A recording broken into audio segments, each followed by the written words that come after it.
Hey, good afternoon. Good to see you.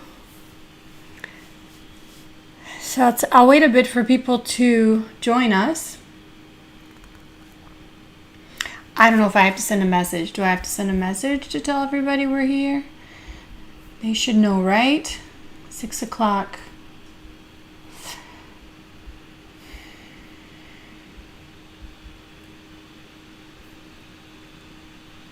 I'm gonna send a quick email.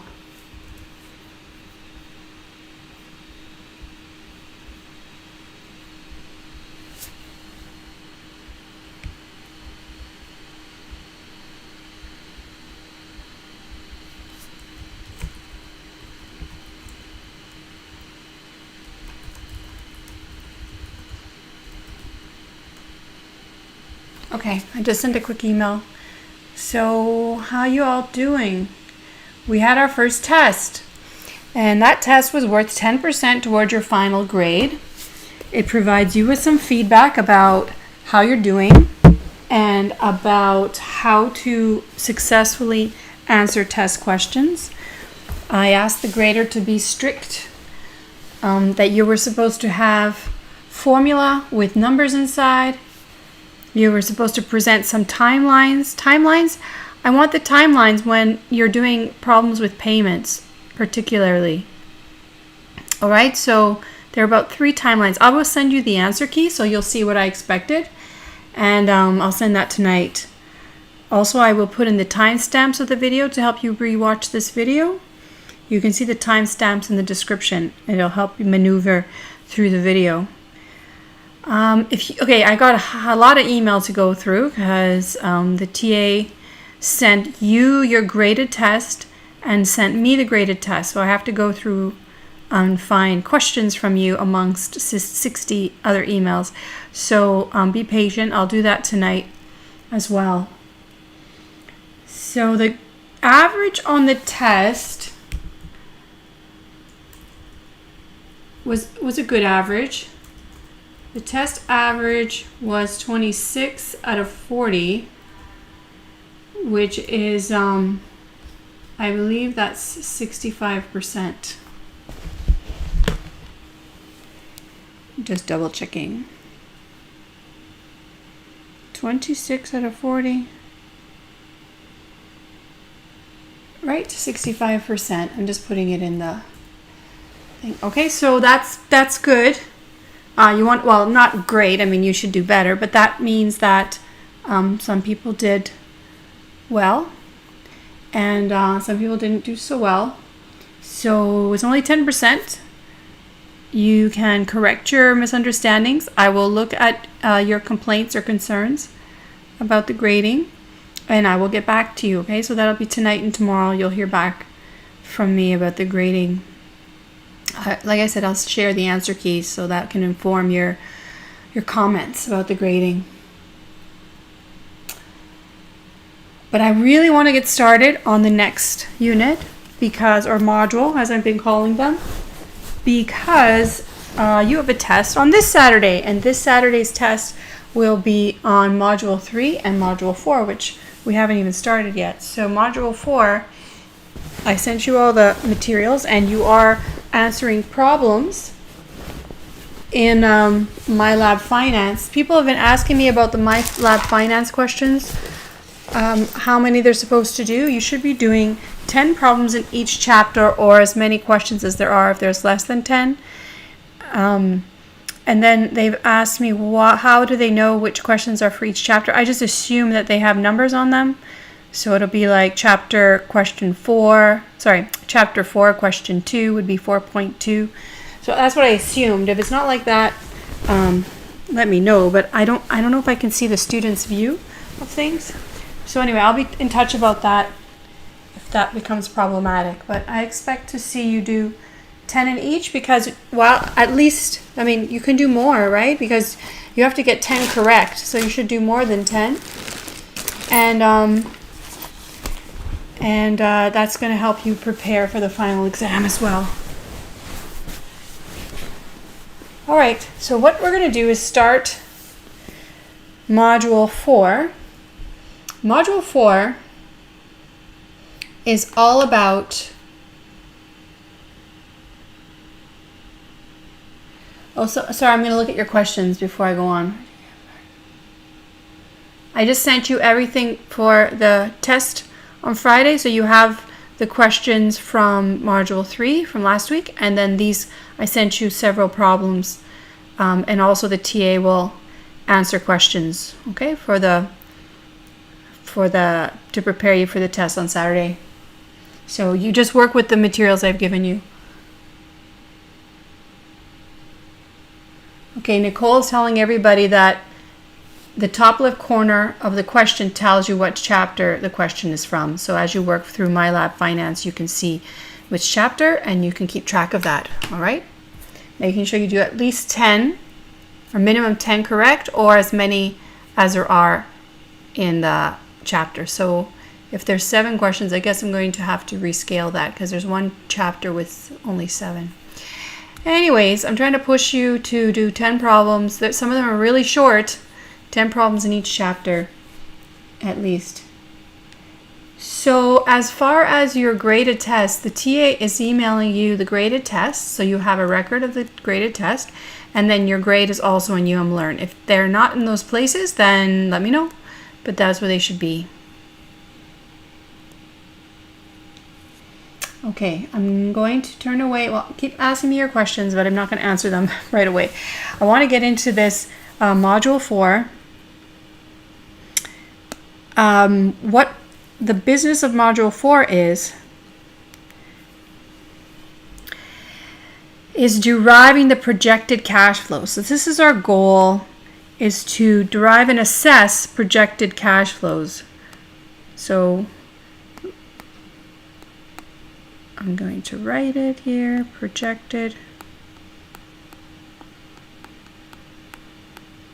Oh dear, that looks terrible, doesn't it? Let me make this bigger.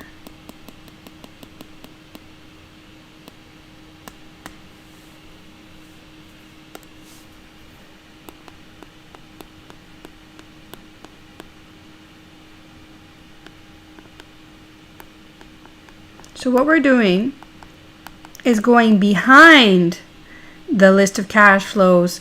Remember last week we talked about techniques of valuation for projects, right? So these are also, we're going to be looking at cases which involve alternative projects for a firm or projects for a firm. Most of the time I'll just give you one to analyze, but sometimes I'll give you 2 to compare and choose between. In each case you'll get a bunch of information. Okay, so you get all this information to read through, and you have to sort through what is the relevant information and what is not. Okay, and from here I'm going to teach you a systematic approach to combining the information and creating the projected cash flows. Then I'm going to ask you to analyze it using NPV or IRR. Those are usually what I ask you to do.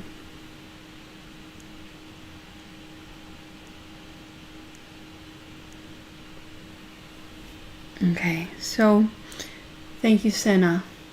Okay, so we're going to read this together. We're going to read this case together.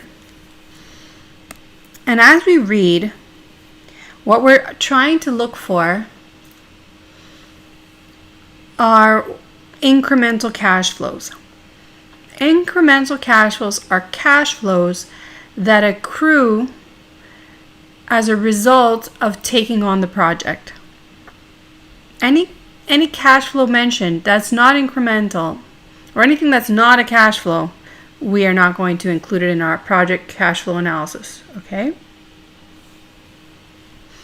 So I'm going to start, and I asked you to read it in advance of the class, but I'll read through it with you.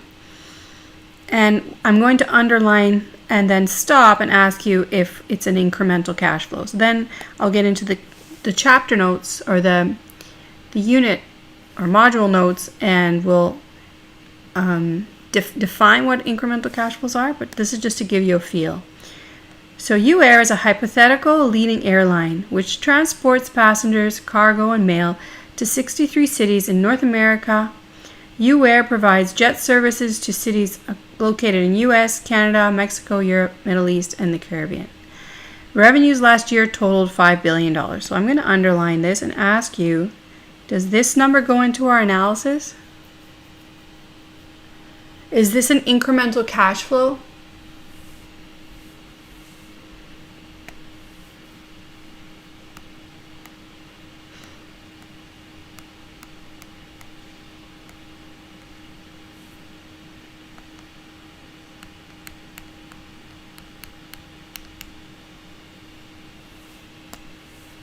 Anyone? Yes or no? Okay. So it's not an incremental cash flow because whether or not, so if I take on the project, revenues don't change. There were $5 billion last year, so they're not relevant. Very good. So not incremental. Let's keep going. The airline is considering opening a new line to the Bahamas. Last year, U-Air hired a consultant to prepare test marketing at a cost of $2 million. All right, let's stop. Is this an incremental cash flow?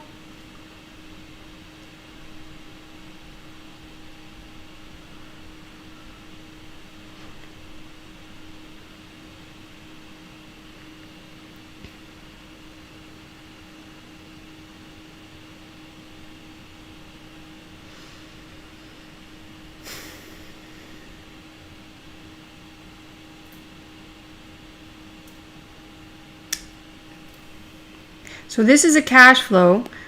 If we take on the project, we've already spent the money anyways. So it's not going to affect our project analysis. This money is already spent. So this is actually, it has a name, and you guys are recognizing the name. This is called the sunk cost. So we'll just write down, maybe I'll write it on the side. I'll write it on this side. So this is sunk cost. That's how we refer to that.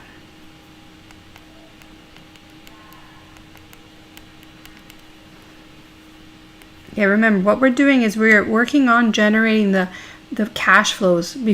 So usually until now I've been handing you the cash flows and you analyze them. That's what we did last week. But now we're going to actually create the cash flows and then analyze them. Okay. Given the competition in the airline industry, the consultant recommended to maintain the new Bahamas line for only 4 years. So that's the life of the project. Her predictions indicate U-Air can sell 16,000, 24,000, 30,000, and 22,000 round-trip tickets to the Bahamas during the first, second, third, and fourth years of the project, respectively. The consultant recommends that U-Air will charge $2,000 for a round-trip ticket. Okay, so $2,000. What do I do with this number? What is that? Is that an incremental cash flow?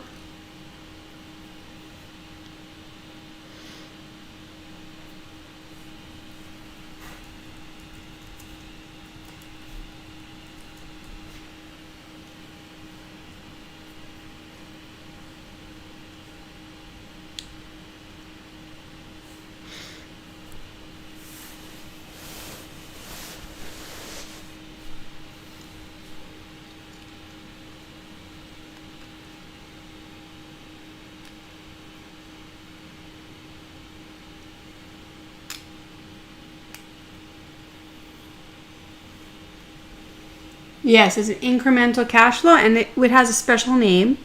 We can just call it incremental cash flow, but we can also refer to this as incremental revenue. So they're selling these tickets. This will create incremental revenue.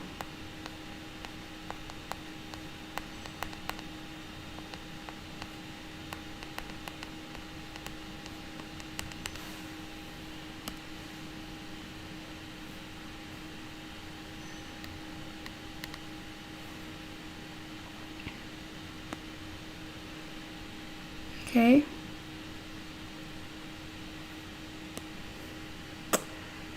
So incremental revenue of 2,000 or how much? Well, depends how many tickets we sell, right?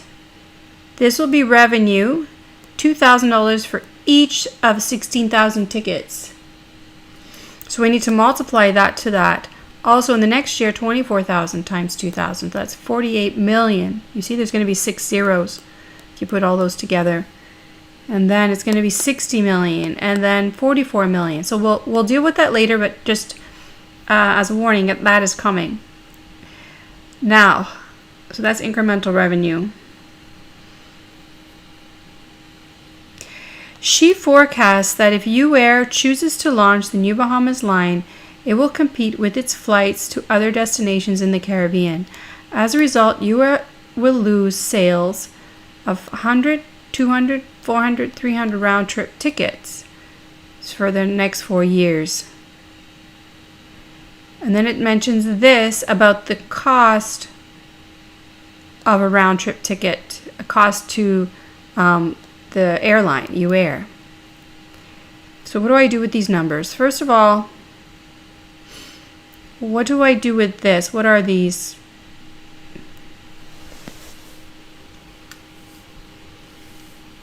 Do I care about that?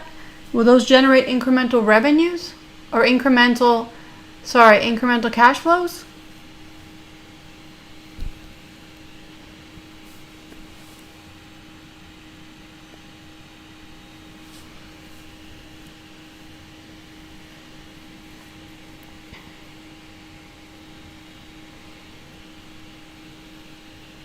Okay, so it's incremental costs.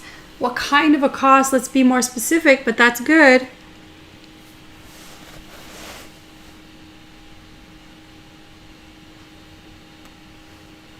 Okay, there's two things happening here, okay? There are the new sales for the new line, but there are the lost sales for the old line. Okay, so whatever, people aren't going to go to Jamaica, they're now going to try out the Bahamas. So they're going to lose these sales. So the fact that the company lose sales is important to the analysis, right? Because it's an incremental loss. Because we take on the project, we make this loss. We lose these. This is an opportunity that we've lost. But we actually call this, we refer to this as a side effect of the project. We refer to it as side effect, and it's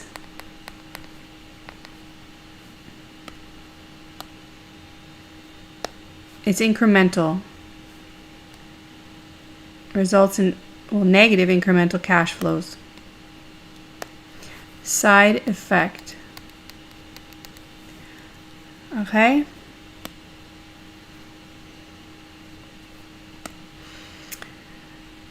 So, those side, we're going to lose $2,000 times 100, which is $20,000, right? And then 2,000 times 200, which is, so it's not as much as we gain, but anyway, we need to put together a lot of information to see if this project is worth it. But these ones are the losses. These are the side effects. They are incremental and need to go in our analysis. Now, what do we do with this number?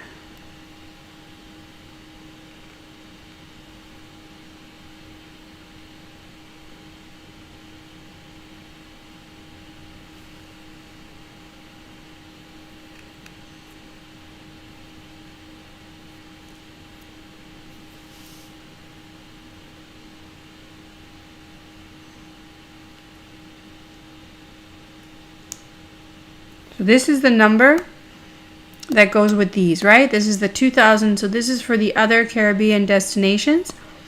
Well, these go together. So this is going to be an incremental.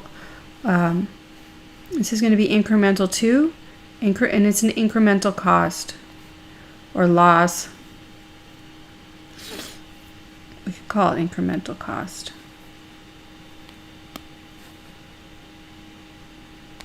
Or I'll just say incremental cash flow.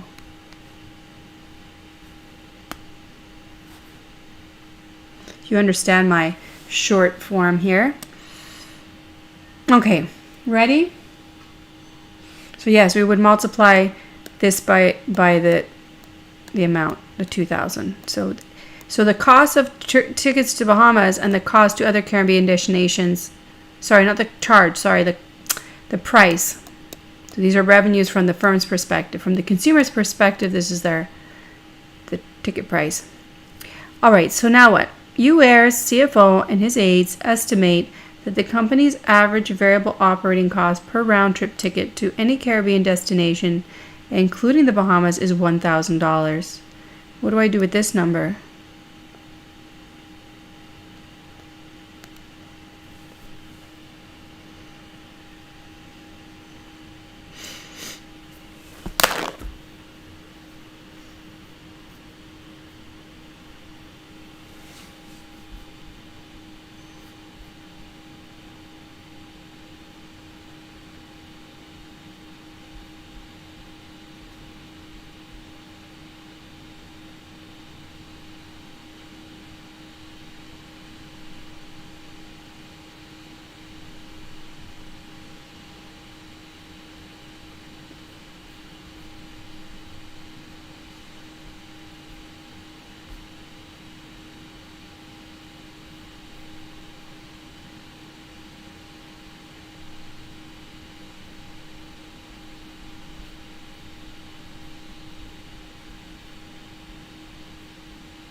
Okay, so this is a variable cost. So what this is,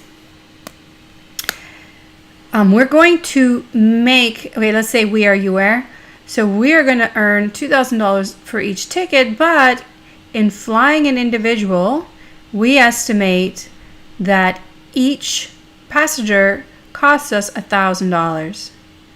So that's actually incremental expenditures, right? This is the expenditure per person or per ticket. So what we need to do actually is put those together and get net revenue. So that's going to be revenue. This is expenditure. So I'm going to write incremental expenditure.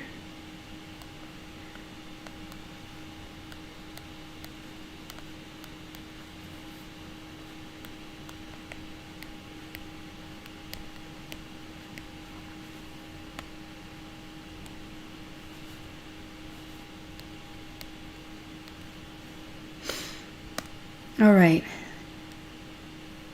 Okay, so we're done. Is everybody okay with that so far? Okay, so they note. Yeah, so this is going to be a negative cash flow. So they note that since the airline has a vacant terminal, there's no need to rent an additional terminal for the proposed Bahamas line. The annual rental cost of a similar terminal is $10 million, and the CFO's team claims that having the vacant terminal will save the airline these costs every year. What do I do with that?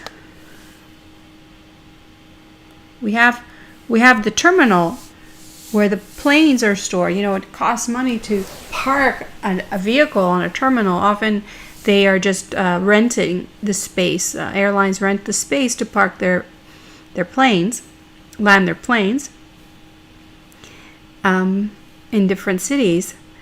But we have one. So U-Air has one. So should this be incremental? If we already have one? That's the nature of the question. Is that an incremental cash flow? We already have a terminal. We don't have to spend money on it, right?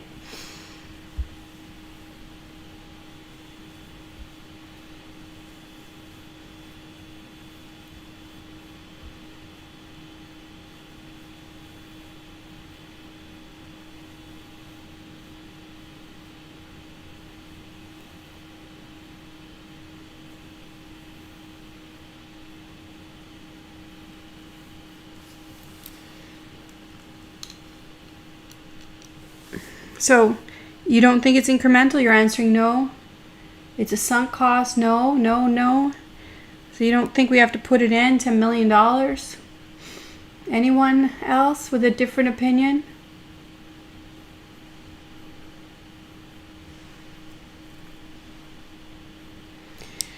Okay, so we already have the terminal, just to recap. We already have the terminal, so we're going to use it. It was empty. But in finance, what we care about is the market value. So I didn't use the terminal. We weren't using it. We weren't renting it out. It was vacant. But there's an opportunity cost to using it for something, because on the market, we could have rented it for $10 million. That's finance thinking. Okay, so you think the market value is $10 million, and sure, we're saving that, but we've lost that in potential revenue. So there's an opportunity cost to using the terminal. Even though it's ours, there's an opportunity cost because we could have rented that to somebody else. Right. Okay, so this is going to be, so maybe if some of you guys don't get it or you never heard this before, we care about the market value. We might not be using it. You might not be using a $100 that you've placed in a safe place under your mattress, but there's an opportunity cost to doing that. You could take advantage with that money. You could put it in an interest earning account, or you could invest it. So that's what we care about in finance. And when it comes to this terminal, even though it's just sitting there and we're doing nothing, that's what its value is. And we're losing that value by taking it for our purposes. So what we call this is opportunity cost.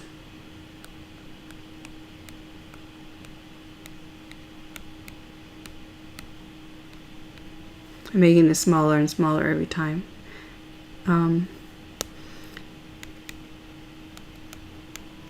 So that's opportunity cost, and it is incremental.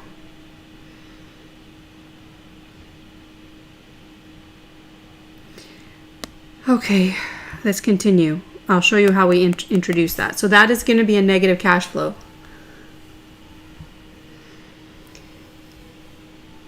If we didn't have the terminal, then we'd have to rent it from somewhere. Clearly, this loss must be cheaper. Or anyway, we'll look at the whole analysis, but we'll have to determine if this is worth it. Okay, using it for ourselves rather than renting it out. That's going to be part of the analysis. All right. So the airline vice president, customer service and operations determined that for the predicted ticket sales, the airline must purchase 4 new airplanes. U-Air's purchasing department has decided that the most suitable airplane for this line is the Boeing 717. The cost of a new Boeing is $10 million. This equipment would be part of an extensive array of equipment and would be placed in a CCA class. I don't know why I put PCL. That's a typo there. Take that out. Okay. And would be placed in a CCA class with a CCA rate of 30%. So this is CCA's capital cost allowance. Have you guys worked with the capital cost allowance before?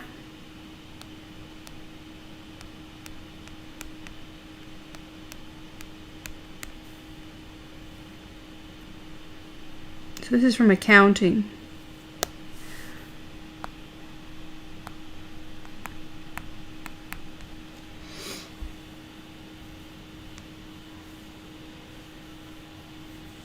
Al is asking, what if they couldn't rent the terminal? Back to the opportunity cost concept.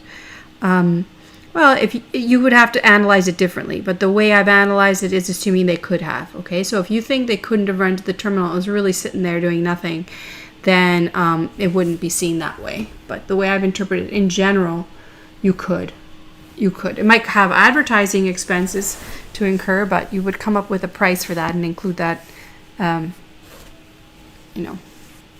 in the analysis, if you could have. Anyway, so the way I've assumed it or interpreted this is that I could have rented it out.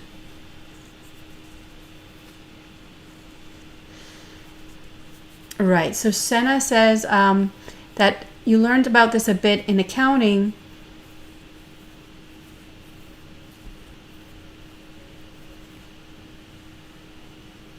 Okay, so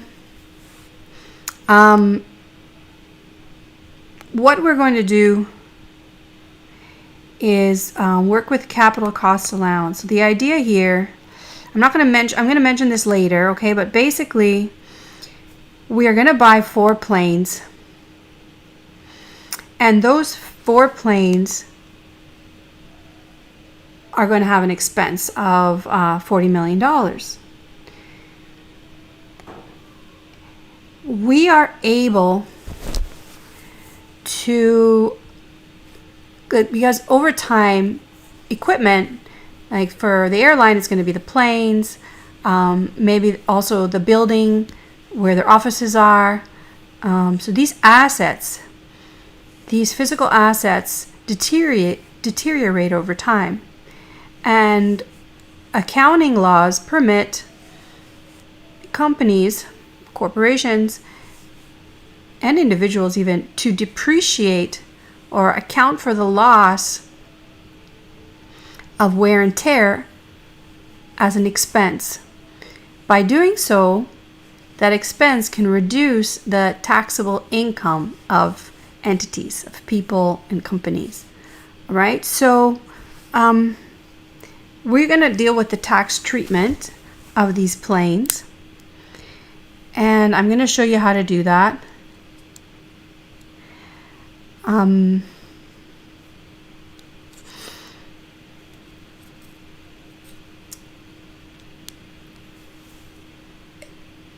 So you're told here that the airplane lasts for 30 years before it's scrapped. So that means that if this project, remember back, was a 4-year project, we're going to have these planes after 4 years. And but they're still good for, another 26 years. So we're going to sell them. They do have a market value. And we figured out that in 4 years, each plane could still be sold for about $4 million each. All right, so that's going to go into the calculation, because although depreciation or wear and tear is not an incremental cost, the tax savings are considered positive cash flows. Okay, so I'm going to say this again several times, so don't feel like you have to understand it right now. But basically, there's going to be a depreciation. So depreciation is not an incremental cash flow, right? Depreciation. Oops.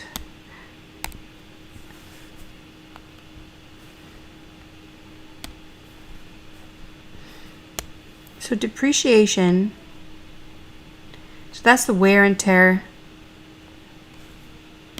of physical assets.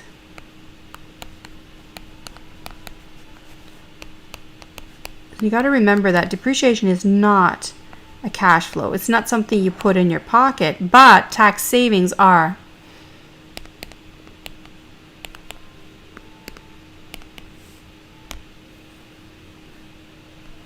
So we're going to have to figure out the amount of tax savings that accrue because we've depreciated these assets.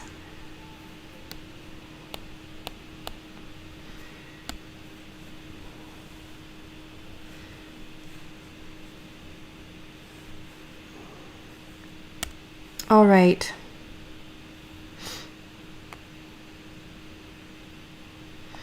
Okay.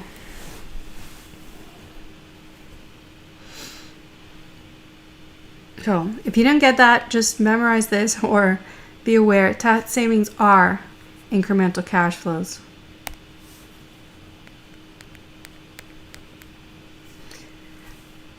Okay. Then you're given this box. The CFO's team predicts that the proposed Bahamas line will require the following levels of current assets and current liabilities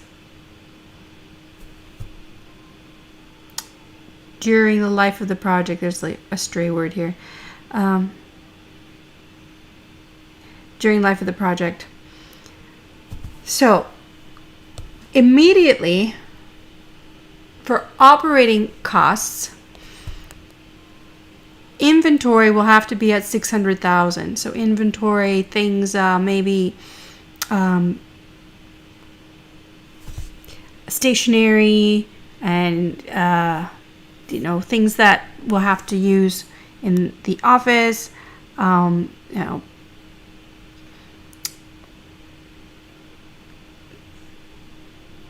Maybe so $600,000. Maybe there's some batteries and things, or maybe some cleaning supplies. So that could be an inventory. Then cash, readily available cash.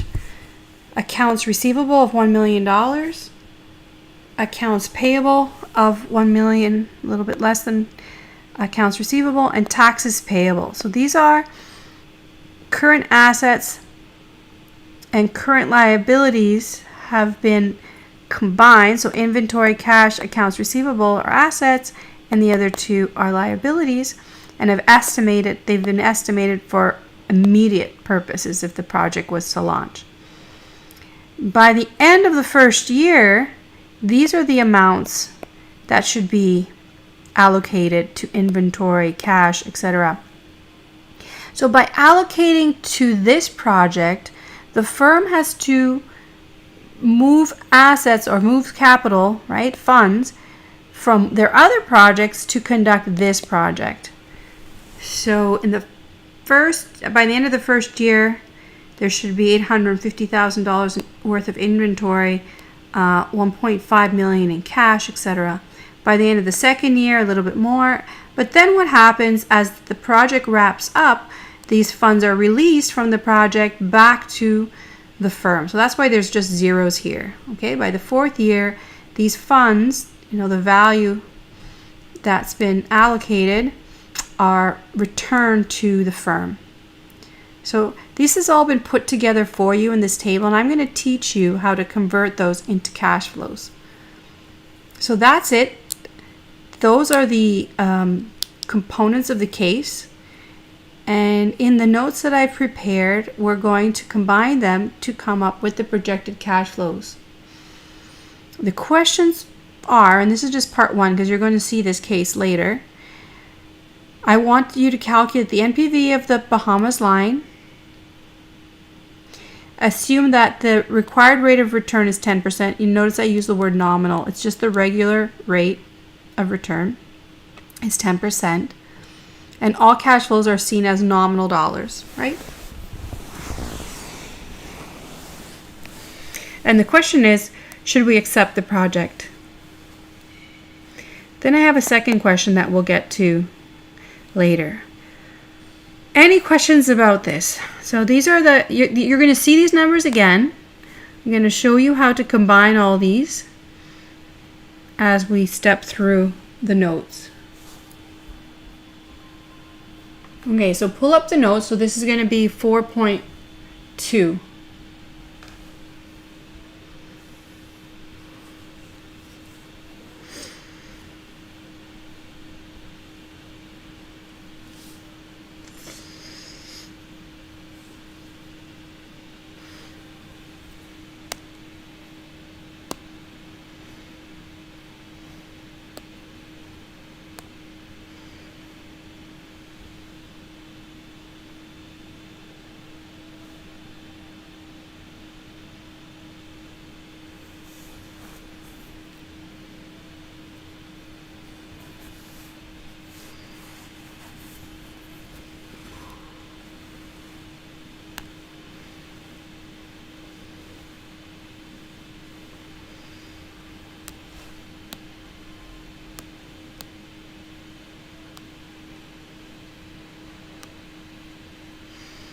Okay, it's 4.2, capital budgeting and NPV.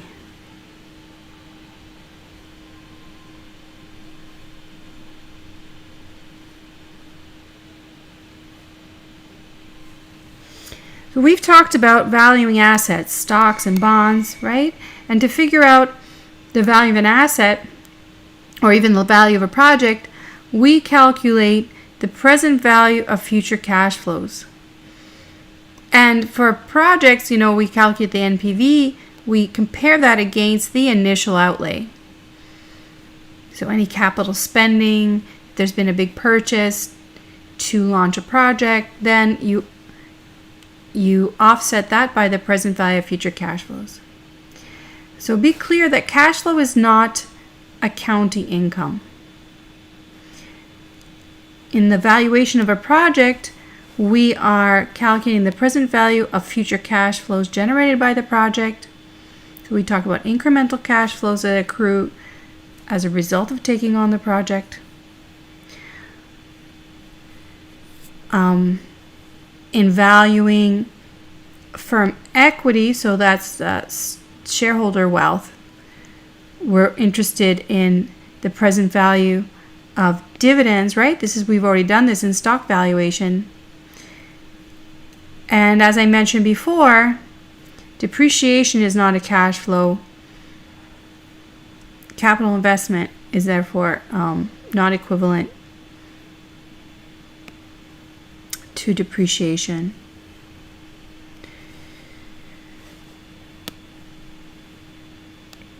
As a review of what I was saying about incremental cash flows, for the NPV of a project, use only incremental cash flows. Incremental cash flows occur as a result of accepting the project. That's the simplest definition I have. If a cash flow does not occur as a result of the project, it's not incremental. It occurs anyways, whether you take the project or not. That's not an incremental cash flow. So some examples we saw: marketing done 2 years ago, or in any other example, you might see a research and development dollars spent in the last year. Those would be sunk costs and not incremental cash flows. So we talked about some different kinds of cash flows that are incremental, and I categorize them now as opportunity cost and side effect. And I distinguish between them, but although sometimes it's a little bit obscure why they're different. So let's say, in our example, there was the terminal to house the airplanes, which we already had. However, the market value of the planes and the assumption that we could have otherwise rented out the terminal made it opportunity cost to use that terminal, and we have to figure out if it's worth it. That's what we're going to try and do with our analysis. So this would be the same if you had a project that required a machine, so you wanted to duplicate or double the production of a factory, and you used a machine that was sitting around. You had someone revamp it or update it. So the fact that you have the machine and weren't using it before, you could have been using it, and you could have been using it for other purposes of the firm, so that could be, or you could have sold it. That could all be seen as an opportunity cost of using the machine for that particular project. Similarly, if the company has an office building that, let's say it's using an office building just for storage, or renting it out to other people for storage, that consideration should go into our calculation as an opportunity cost and are seen as incremental cash flows. And losses, right? These are both would be negative cash flows. So Komalpreet asked me, is marketing and R&D done for a new project incremental? Yes, if you're doing it for the project itself, wait a second. If you're doing it for the project itself as a result of doing the project, then they'd be incremental. But if you did them before the project, like if they helped you make the decision to do the project, they're not incremental, right? Because you didn't start the project. The whole keyword is as a result of accepting the project.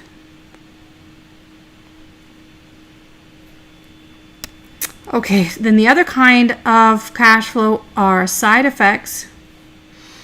So side effect that we saw was, there's going to be sales now that never existed before to the Bahamas.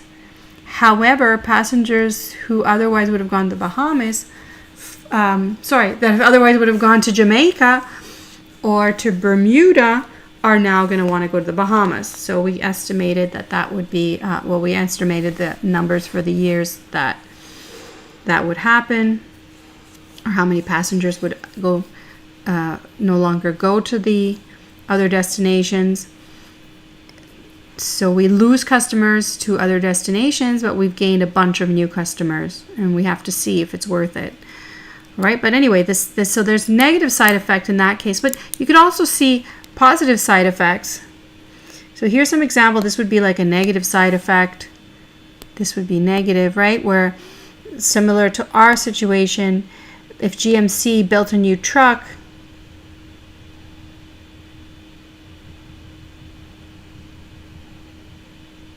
okay, so GMC builds a new truck, but they were currently buying SUVs from GMC. Those new truck buyers, there might be some that would have otherwise bought the SUV. Oh, maybe I'm saying it the wrong way. So, wait.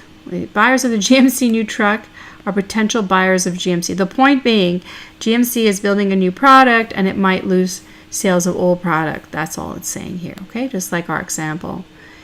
But it could be positive side effect. Let's say a project considers launching a new product, and that product increases the sales of an older product. So let's say it's a beauty products company, and they create a new conditioner or rinse, or like something that puts shine in a woman's hair, and women look at this product and they buy the new conditioner, the new rinse, but then they also decide to buy the shampoo. So they increase the sales of the old shampoo, along with increased sales in the new product. Okay.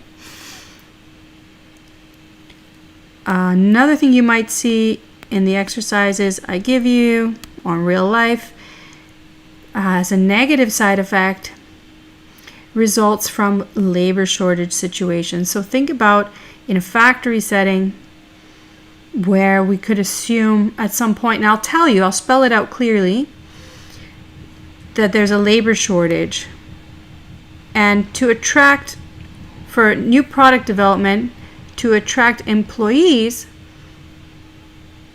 there has to be a competitive wage offer. So an hourly wage to factory workers must be higher than they were getting somewhere else. So if there's labor shortage, it means there's nobody out of work. Okay, so you're not going to get people who are just sitting out of work. Everybody's otherwise employed. So to attract them to your company, you have to increase or offer them a higher wage than they're getting currently. That competitive wage then would have to affect all the other projects of your firm, and you'd have to pay all your employees more, and you have to consider that impact on revenues and expenses, for the firm. And this could happen indefinitely. Usually once you increase wages, you can't lower them. So how are you going to deal with that? These are negative side effects, and we'll talk about examples with that. Okay, so here is something you saw before, because I'm going to talk about this. We did already talk about the nominal and real rate. I'll get back to this later, okay, when we get to the second part of the problem. You guys can read over that. You should be able to understand that as a review of our discussion. We spent like 2 hours or something on that discounting and inflation handout. So what I want to do is start here in deriving our projected cash flows. What we want in each year is to determine the net operating cash flows, okay? The net operating cash flows each year. And how are we going to do that? We're going to do that by computing the cash flows. Remembering, cash flows are not accounting income. Cash flows are computed, or at least net operating cash flows are computed as revenues less expenses minus taxes. Everybody okay with that? It's pretty straightforward, right? Revenues minus operating costs minus taxes. Where taxes are computed as what's this? So this is net revenue. So remembering what's D? D is that depreciation. This is the depreciation I mentioned.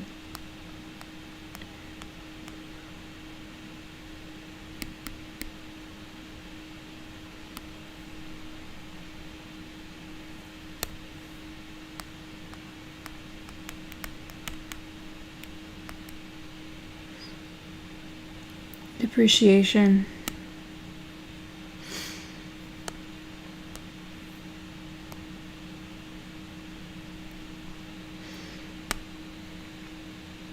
So taxes are determined on net revenue after depreciation.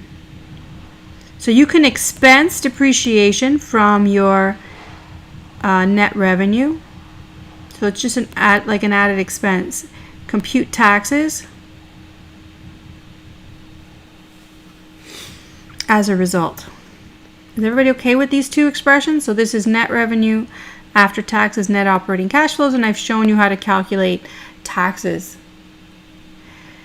Now, what I want to do is rearrange these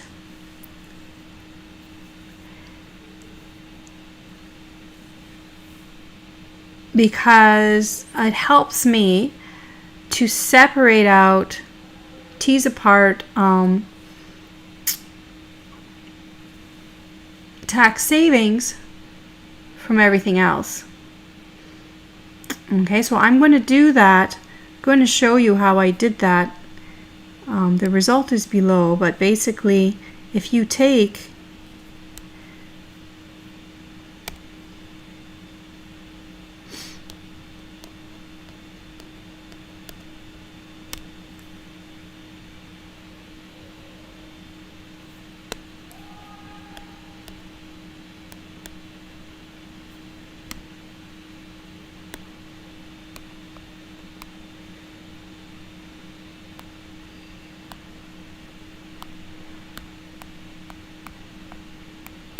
everybody okay with this so far?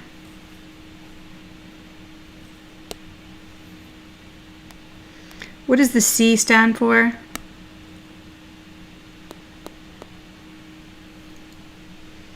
Anyone?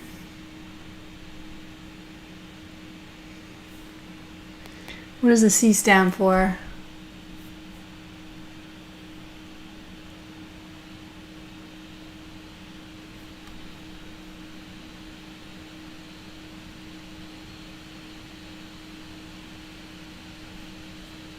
Nobody knows? Corporate, the corporate tax rate, right? This is corporate finance, corporation finance. That's the corporate tax rate.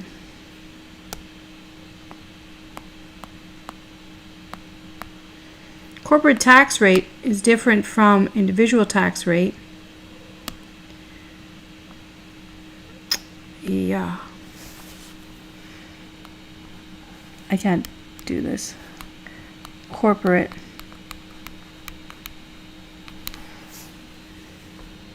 Okay, so that's the corporate tax rate. Very good. Okay, so what I want to do is combine the net revenue. So net revenue is here and here. So if I combine those, I guess I can expand this a bit here. So this is revenue minus expenses minus revenue minus expenses plus, oh, sorry. And everybody's okay if I do this. I'm going to FOIL this TC to here. I'm going to distribute it to here and here. And also don't forget about the negative in front. So that's going to go with that, and then this is going to be plus DTC.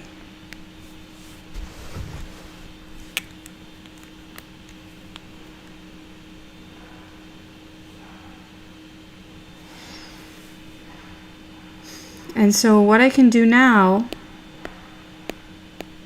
is group together this and this. These are net, that's net revenue. And what's left? If I pull that out, that's R minus E, 1 minus TC, and DTC.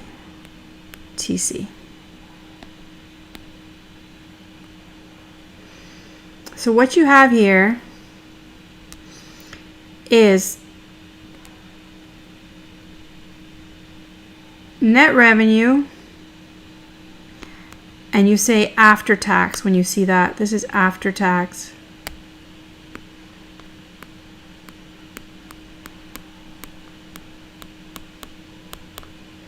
Okay, whenever you see that expression, say after tax. And this one is net revenue.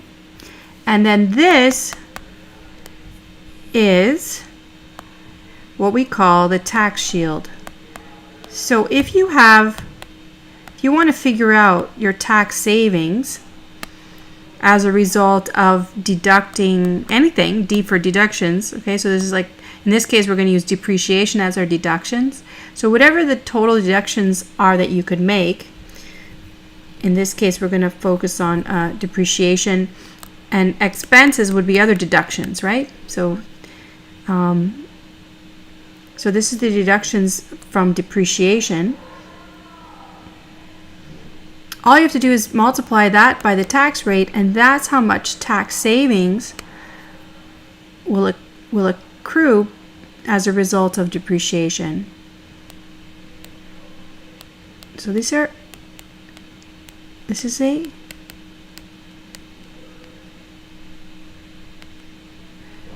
that's a cash flow. Everybody okay with that math? You can go back and look at it. I'll leave it on the screen for a bit.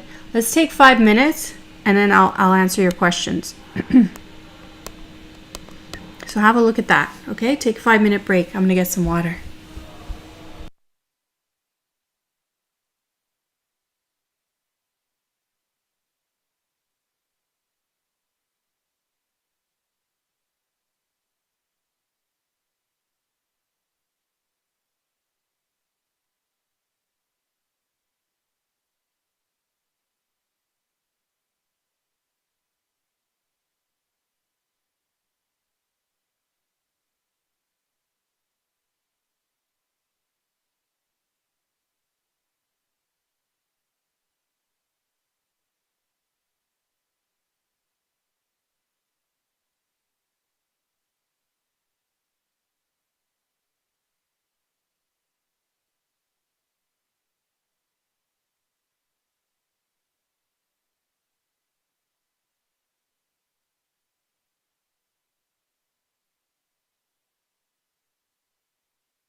Okay, I took 10 minutes instead of 5.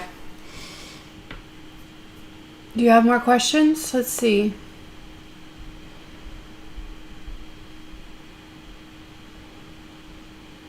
Okay, so anyway, Kyla, you'll see what we got to do. I'll show you. Okay, so no questions about what I just did. Everybody's cool. And it's written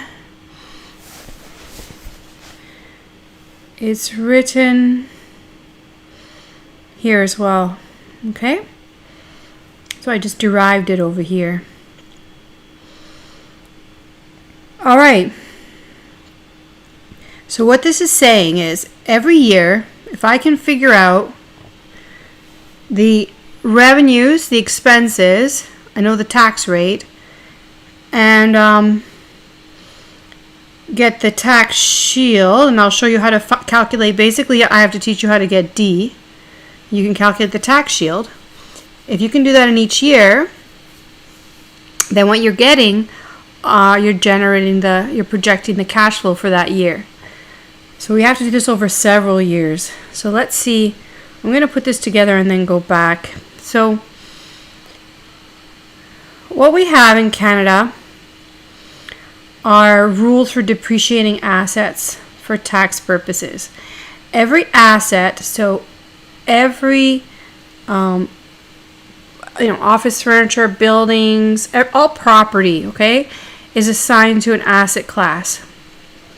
So you can have a look. I think the textbook might have a list, but online you can get Revenue Canada's asset class list and determine where each asset is assigned. Now, when you assign, annual purchases to asset classes, it's going into an asset class usually that already exists. So there's a pool. So in our case, we have airplanes. Our company has a lot of airplanes. So those airplanes are in a pool of asset class with 30%. Oh, actually, it's 25%. Let's see here. Yeah, it's going to be 25% for aircraft. I don't know why I had 30% on the case. So I'm going to change that to, it's going to be 25% depreciation rate. On the case, I had written 30. Okay, so, and there's other planes in there.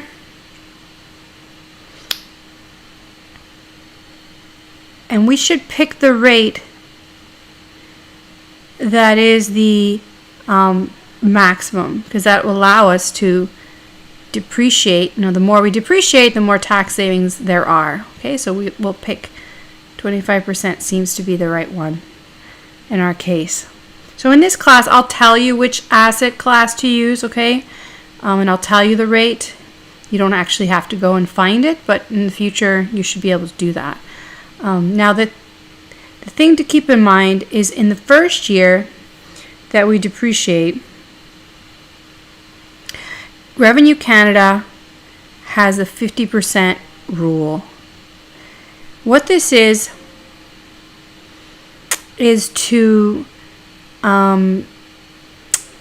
disincentivize purchasing property on the last day of the year. Let's say we purchase our aircrafts on December 31st. If we purchase them at the end of the year, we have the entire year over which we could have depreciated it, but we'll have a brand new plane on January 1st. That doesn't really seem fair, and in terms of the economy, if every company is buying things on December 31st, it's just anyway, it's not doesn't promote stability, and it's also not actual depreciation, right? So just to disincentivize that behavior, that purchasing behavior, in the first year of an asset's life, Revenue Canada only allows 50% of the purchase value to be depreciated. Okay? And all this will make sense when we carry this out, but I'm just laying out the framework for what we're going to do. So we're going to refer to it as installed cost. So if you're actually getting equipment installed, in our case we have the airplanes delivered, right? They're delivered, so we'll call that installed cost, and we estimated that it's $10 million to have them in our terminal. And we divide that by 2 before we assign or apply depreciation. And that what we've calculated then is the CCA, the capital cost allowance for the first year.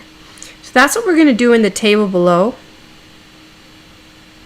In the table below, we're going to fill it. Now, here's all the facts. First of all, the fact that there's $10 million of planes purchased. The life of the plane is 30 years. And there's going to be a sale of the planes. The terminology for sale.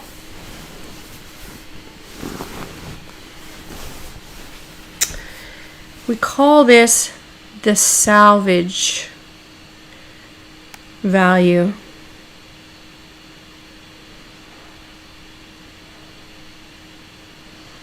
So this is actually, it has a term, I didn't use the terminology earlier, but I'll write it here. This is called the salvage value. Okay, that $3 million. Okay, so we can calculate the CCA for the next 4 years. Notice 1 year has to transpire. So by the end of the year, we're calculating the CCA. We begin with what amount?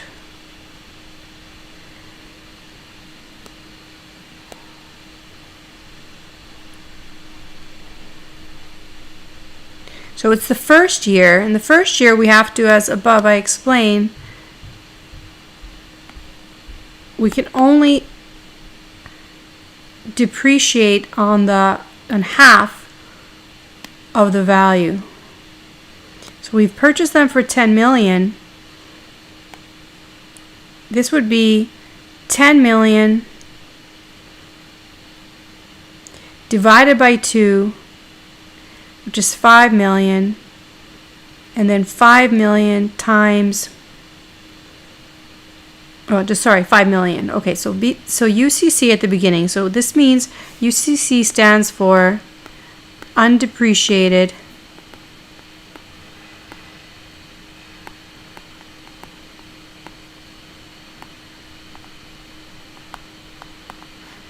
cost of capital.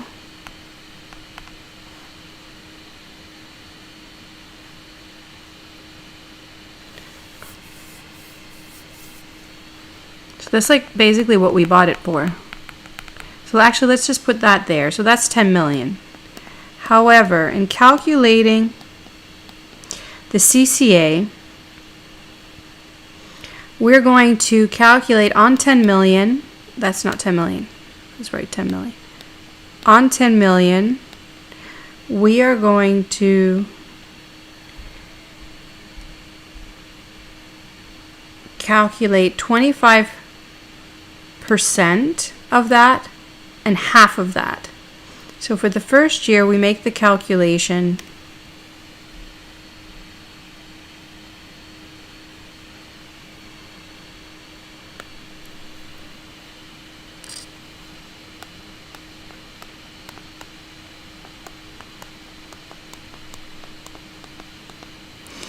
of 10 million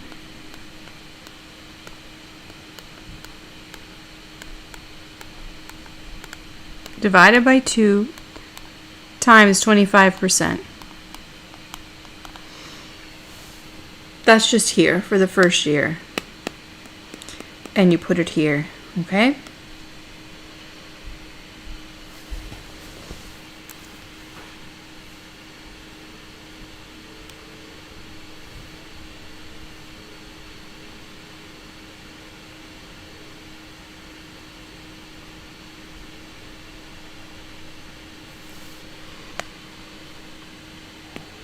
So this is 1,250,000, And again, I'm using 25% even though I wrote down 30% in the case. I'll go back and fix that in a second. So that was so this is that $1,250,000 is the amount of wear and tear total on our planes. And we can use this as an expense. So we're allowed to expense that for tax purposes, reducing our taxable income.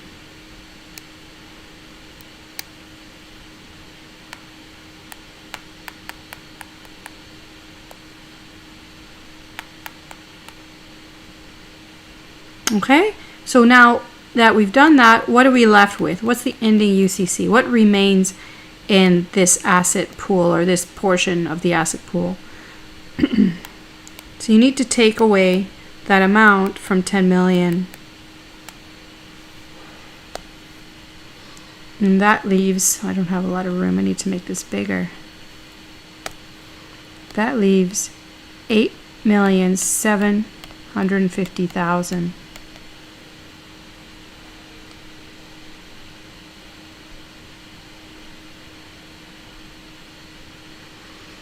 Now let's finish the row off. Actually, no, I'll continue, okay? And then we'll talk about this after. What is that? Okay, so you guys get the hang of this? This one was different, but the rest is just going to be the UCC times D times 0.25.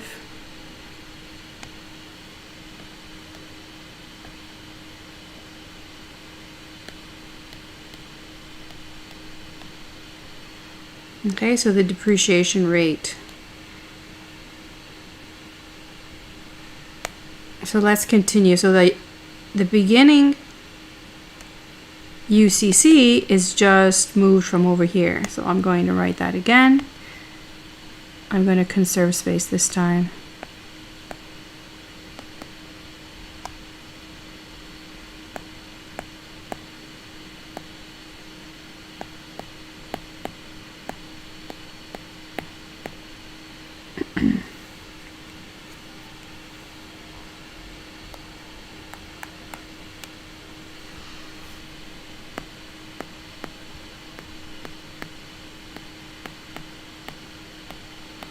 Okay, so now in the second year, because we get to depreciate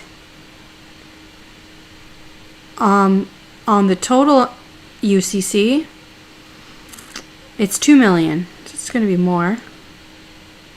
2,187,500. So then we take that away from 875. Anyway, you get the point, I hope. So fill in the next one. What do you get? So from 8,750,000, I subtract 2,187,500, and that remains $6 million in the ending UCC. Muskan, I apologize about the 0.25. This is the depreciation rate. It was written as 30% in the case.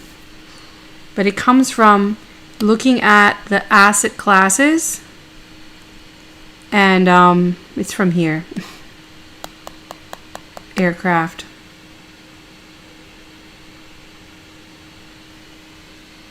Okay. It was actually in the case. I'll pull that up in a bit. After I finish this table, I will pull it up and we'll look at the case again. And I'll correct it. Okay, so that leaves 6,562,500.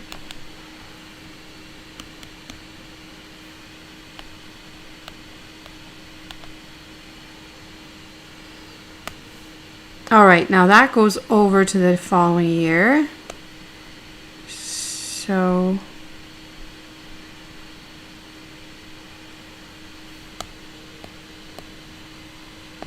sorry it's so messy. It's the best I can do with this pen.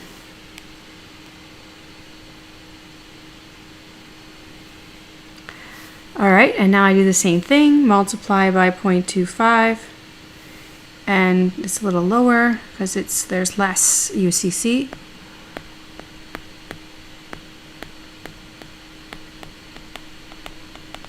UCC is undepreciated cost of capital.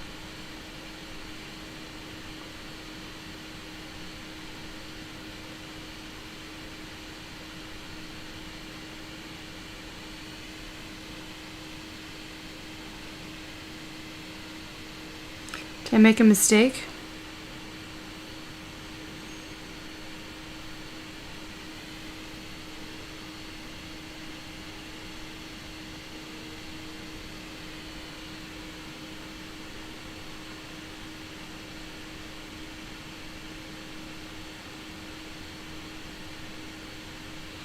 I'm not sure.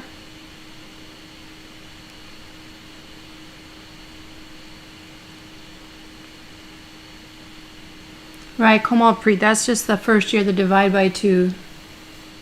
Yeah, that's just the first year.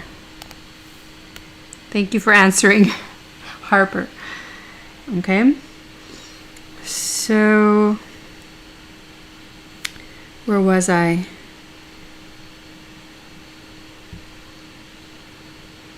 So you can do this nicely in Excel. You have to set up the formulas. You can do this in Excel very nicely. The only thing is, on the final test, you won't be able to use Excel. You won't be able to open other programs, so you need to know how to make the table.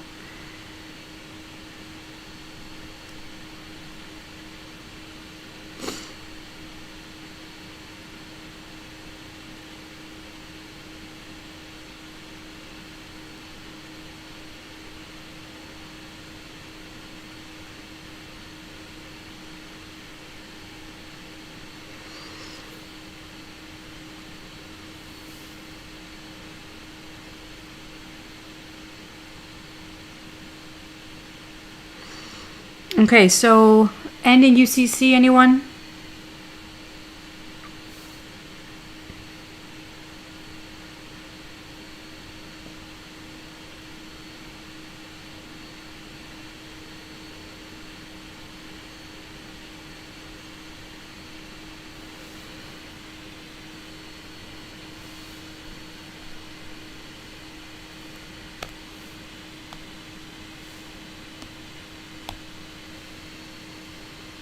Oh yeah, you got the final one, Spencer. That's right.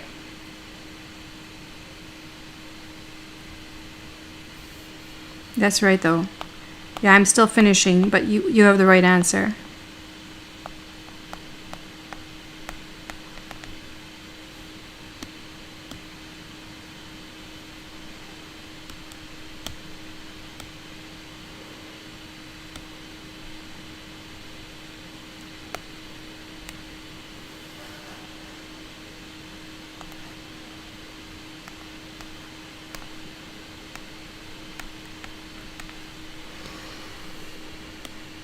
Okay, you guys, are you caught up?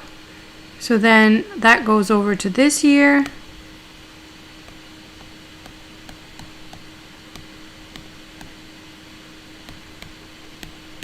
And then you multiply by 0.25. So if you want to do this faster with your calculator, you just take that number and you multiply it by 0.25.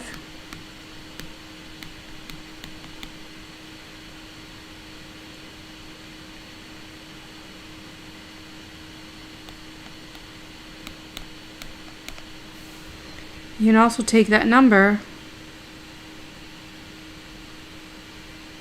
and times by 0.75 to get the final number.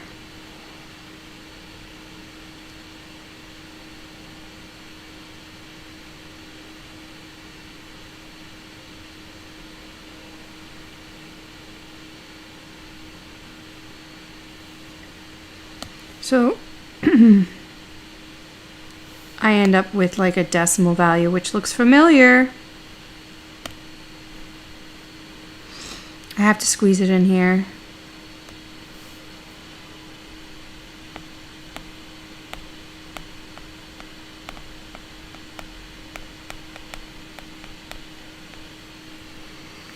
Ah, So frustrating. I don't gauge my space.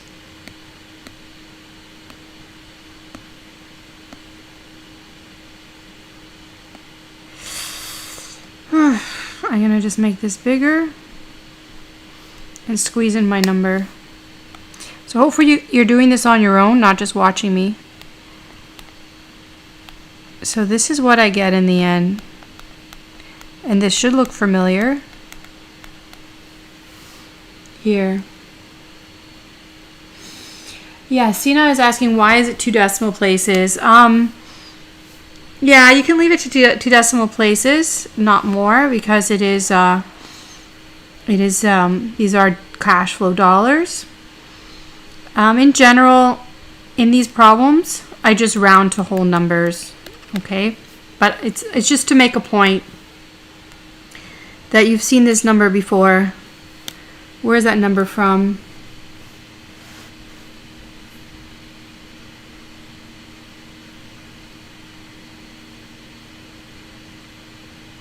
So this is for each plane, right? I've done this for each plane.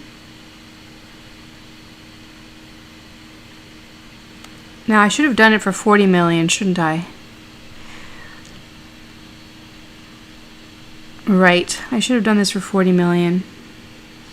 But anyway, it's okay because it's times 4.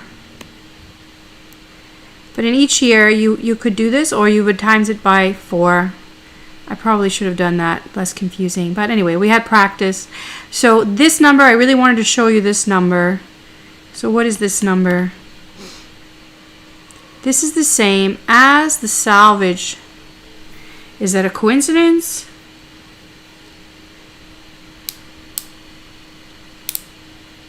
Will that always happen? So this is actually referred to as the book value.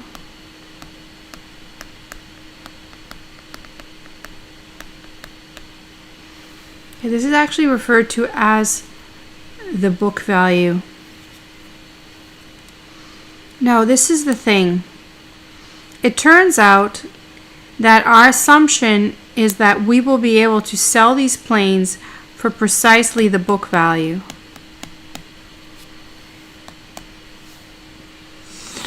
Now, that's not necessarily the case, but I'm assuming that in this example because I want to simplify things for us. In fact, there is an additional tax treatment. So not only we're going to see there's tax savings that accrue here,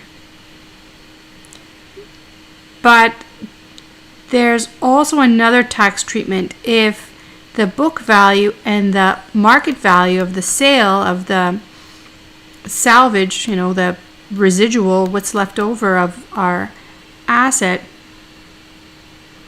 if they vary, if they're different, I would have to there's a tax treatment of that, okay? So basically, if I sell it for more than the book value, I would have to report that and I have to pay tax, capital gains tax on that.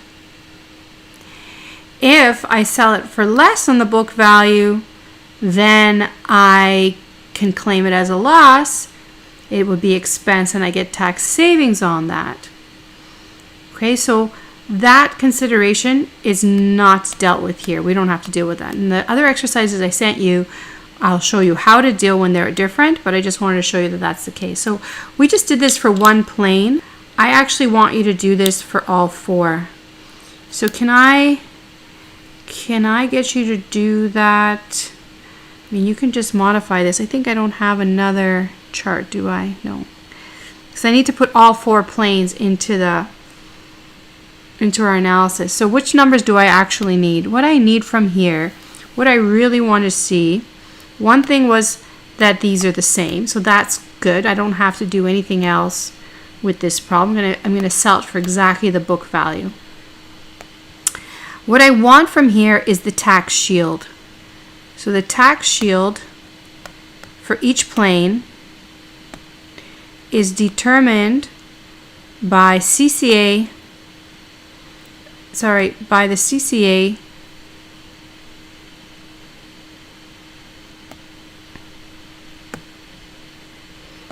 So we have like two D's jumping around. So I referred to this as capital D, depreciation, or CCA. So if you take the CCA and you multiply by the tax rate, that is your tax shield.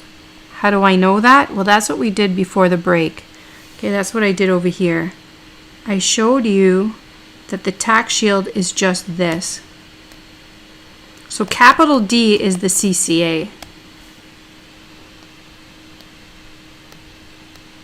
The depreciated amount. Okay? And I'm going to multiply it by the tax rate. So that's what I'm going to do all the way down. So you see Excel is very useful for this. You can just make another column. And you're going to multiply this times the tax rate. What was the tax rate?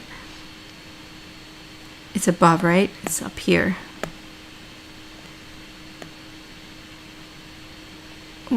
It's not here. I think it was 40% in the case.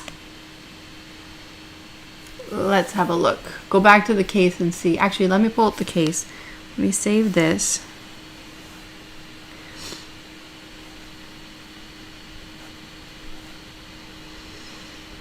And let's pull up the case and I can correct my notes.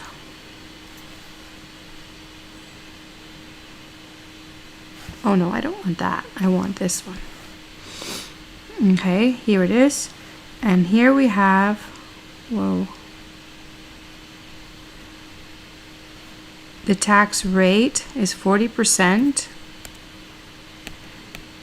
And the CCA should be 25. We use 25. So fix that.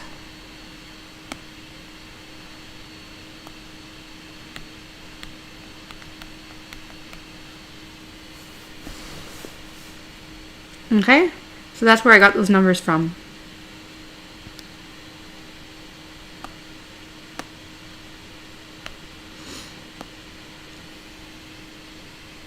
Okay, good. So you have these things in front of you. Okay, back to the notes. So we're going to multiply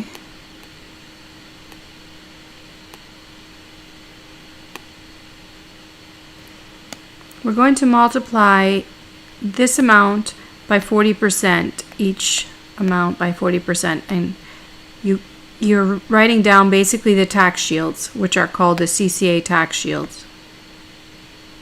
So do that.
Are you getting my numbers?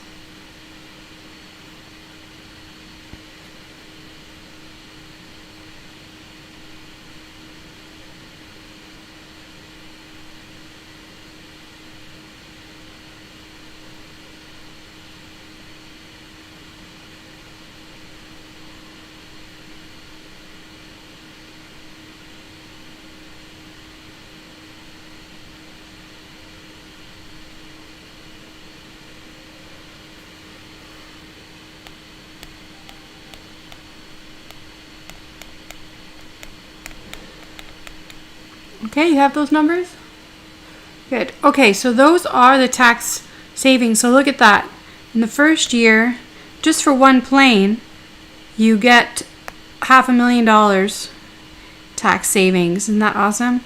And then the second year, a little bit more. Well, more, almost $1 million. I mean, almost $1 million. And then you see these are the successive tax shields and tax savings. Okay, very good. Now what do we do? So all we've done is figured out the tax shields. Now we have all those other numbers to put together. And what we want to do is eventually compute the NPV of the project.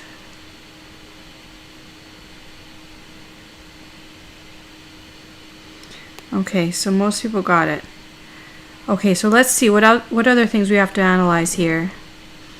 We're going to refer to that table I gave you as the net working capital, right? Because it's current assets minus current liabilities.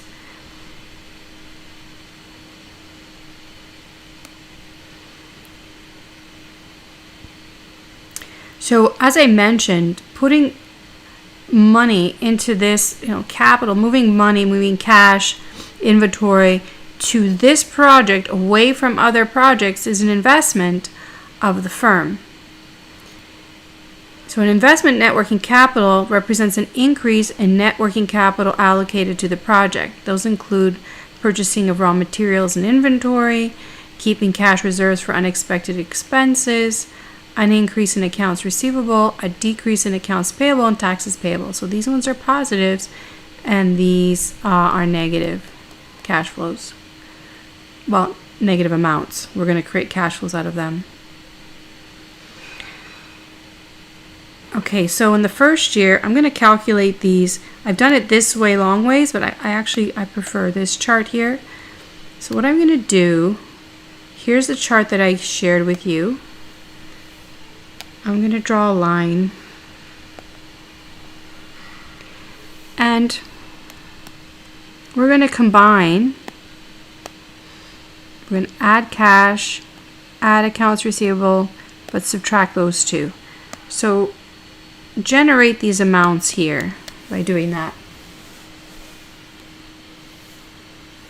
And what you're going to be calculating are the net working capital requirements for the project. So these are called net working capital requirements or required.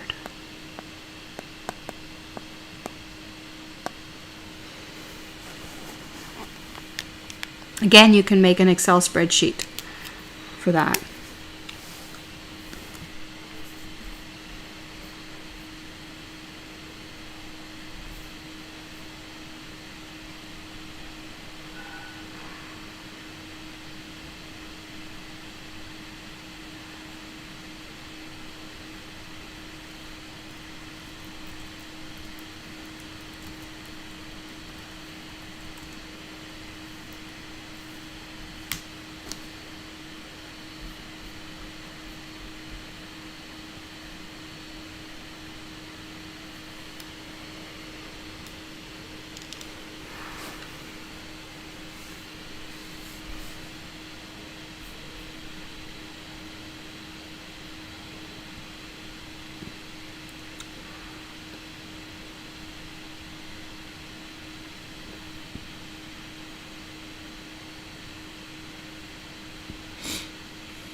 So when you put these together, you'll get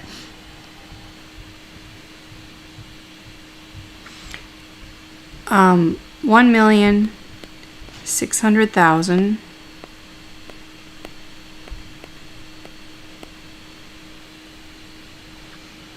$2,400,000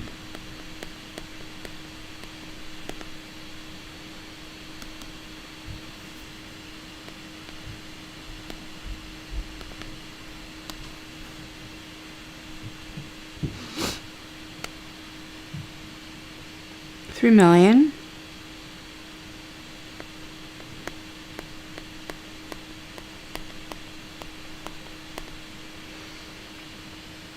$2,200,000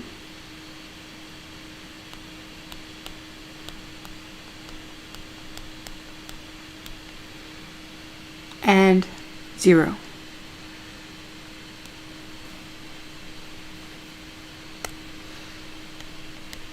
Okay?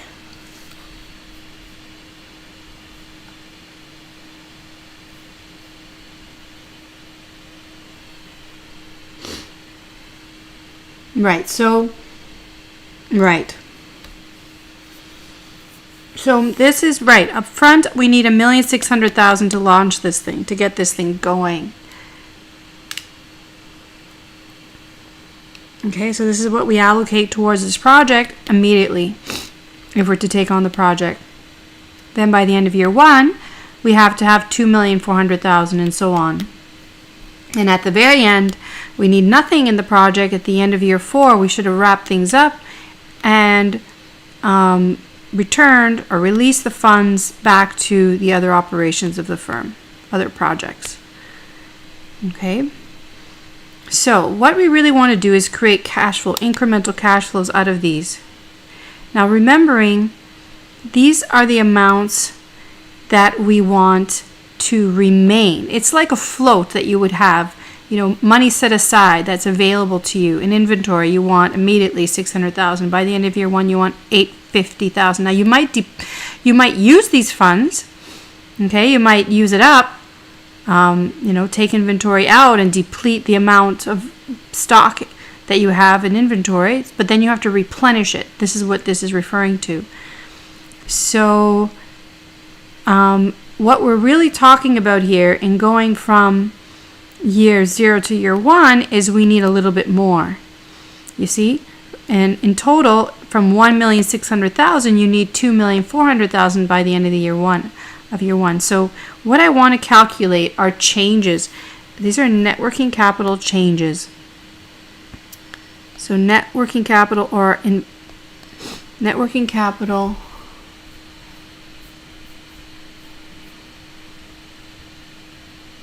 changes.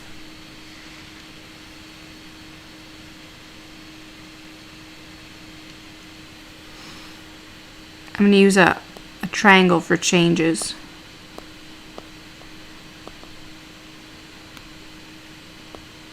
Okay, or maybe not. Maybe I'll lose your attention. I'll just write changes. Net working capital changes.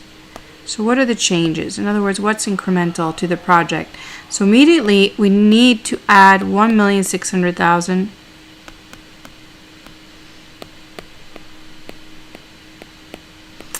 And then how much more do we need? If we deplete inventory or cash, we need to make sure we have that back and some more. How much more?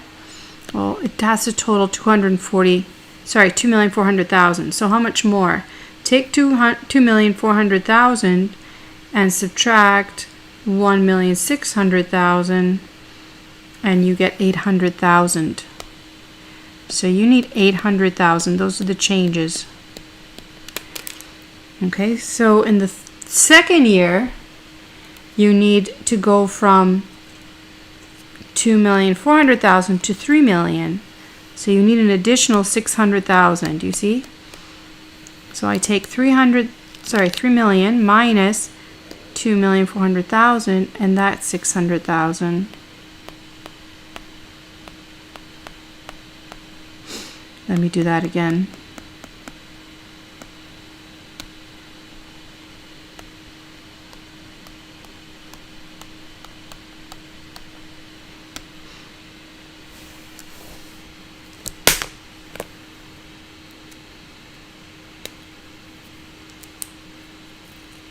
And then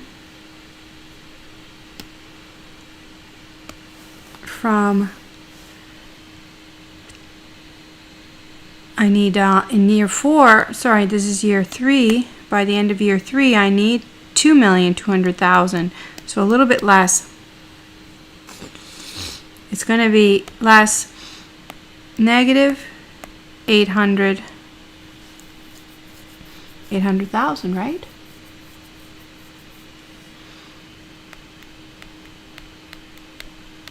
Guys, with me, I'm doing the subtraction. So how much more do I need? Well, in that case, I don't need more, I need less. And then finally, I need to go from 2,200,000 to 0. So I need less 2,200,000.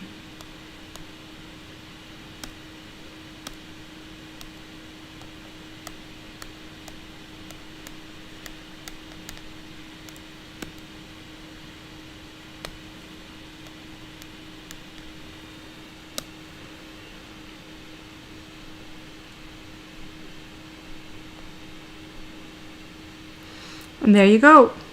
So those are the net working capital changes. How much are these cash flows? And from the perspective of the firm, what should they be? These are the changes.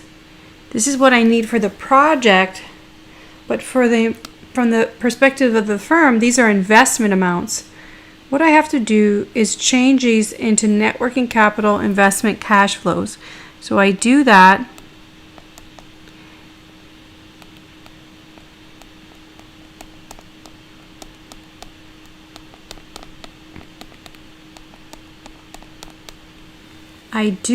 Net working capital investment cash flows, I do that by denoting this is a negative. This is going to be a negative cash flow because the firm has to invest $1,600,000 in this project. I'm going to make this bigger. I can't. Let me make this bigger.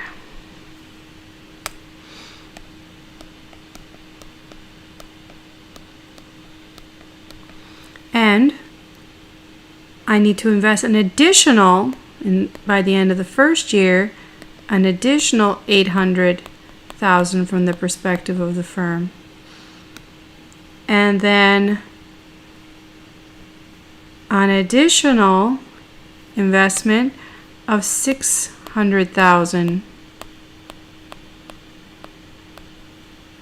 Then what happens at the end of the third year is I release these funds back to the firm, so this appears as a positive. All I'm essentially doing is changing the sign from the project perspective to the firm perspective. So I'm changing the sign. This is a positive 800,000 for year. I should put it underneath because it doesn't fit. So this is a positive 800,000 in year 3, and finally a positive 2,200,000 for year 4. So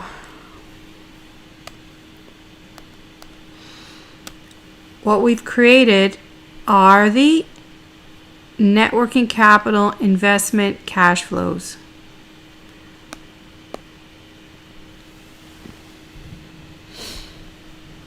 All right, so this is a three-step process. First, if you get a table like this, you add them all together. Then compute the changes by saying year 1 minus year 0, year 2 minus year 1, etc. And then convert them to cash flows, investment cash flows. And these need to go into our analysis. Okay, so I haven't put anything together yet. I kept them separate. What I want to do now is create a table of revenues and expenses. And I'm going to do that using a fact sheet. These are all the facts of the case.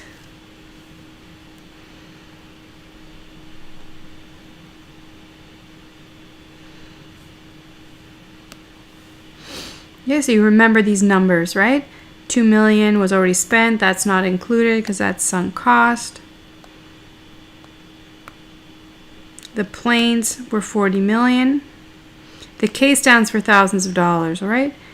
Number of tickets, the price, and the operating costs. So what this tells us is the net revenue is 1,000 for each flight.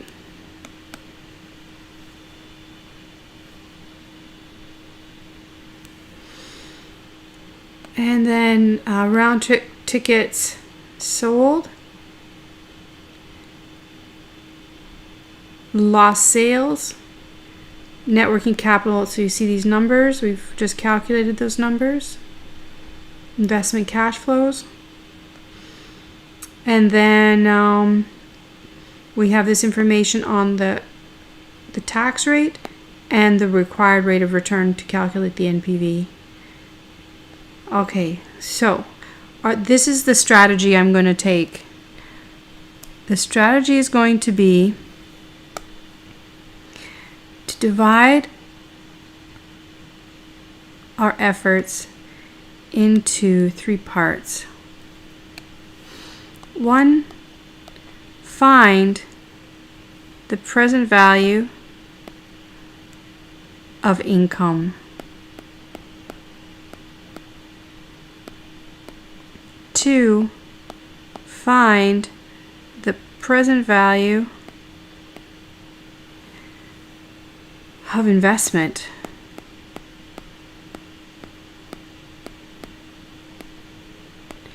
And 3, find the present value of tax shields. So you see, we've already got the cash flows to calculate the tax shields, and we've got the cash flows to calculate some of the investment. Well, we have all values. Let's put them all together. We're going to do it in these 3 parts. However, at the end, I'm going to use the information and generate the cash flows for each year in what's called a total project cash flow table. And from there, I should be able to calculate the same result. Here, what I'm going to do is just add these together, all these different present value, future cash flows. Okay, so let's see, what do I have for income? So let's put all those things into a table for income.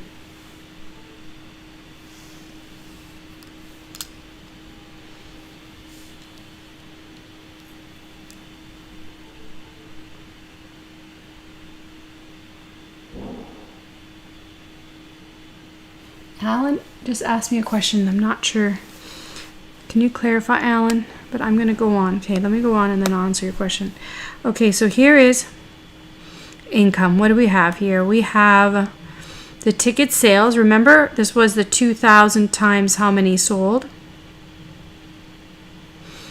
So these are revenues. And then the cost. Here's the cost of flying the planes. So for each passenger, remember it was $1,000 to fly them, and it was $2,000 for each ticket. So we know what that is. This is the side effect we discussed. We're going to lose sales to other destinations because some of our current customers will go to the Bahamas instead. So we're not only getting new customers, we're going to recycle old customers away from what they were doing before. So those are negatives, right? So I have brackets indicating that those are losses. And I've also calculated those using the ticket sales estimated times the price per ticket.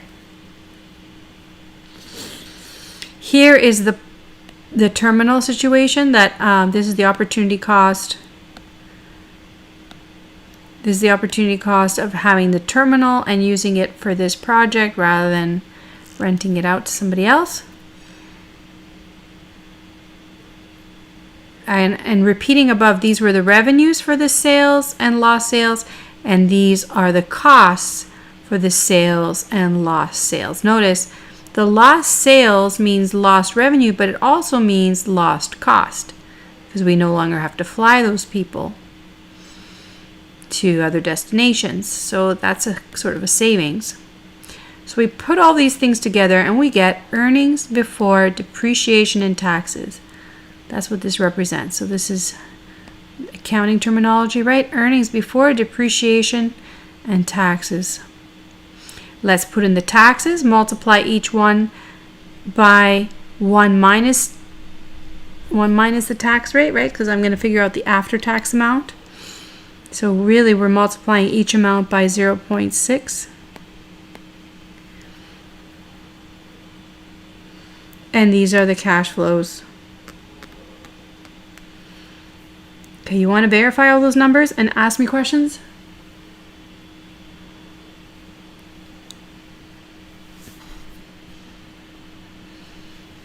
Ask me questions.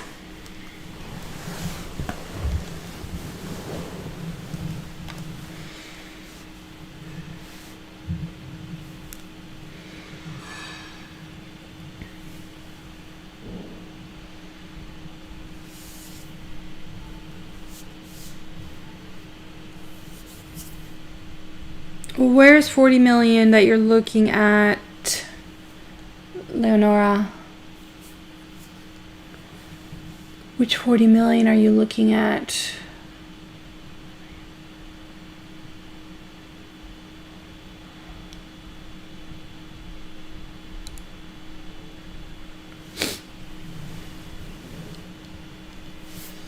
You mean somewhere else? The 40 million.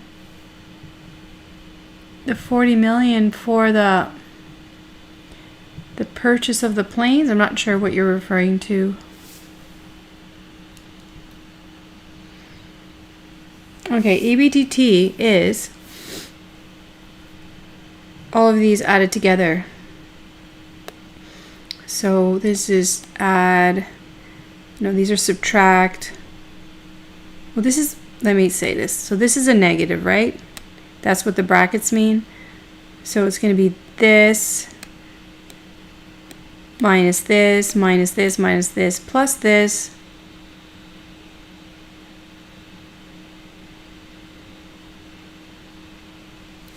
Gives us these amounts.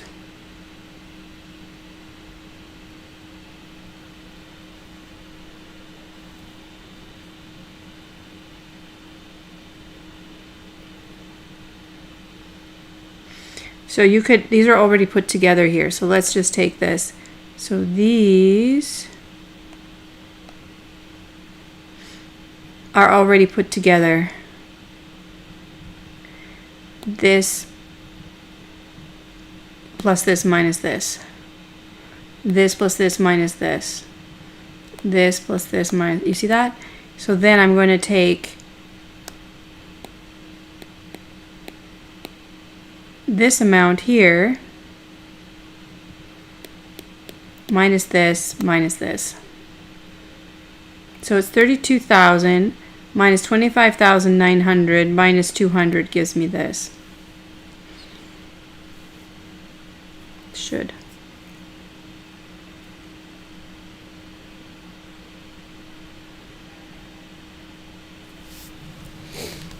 If I did something wrong.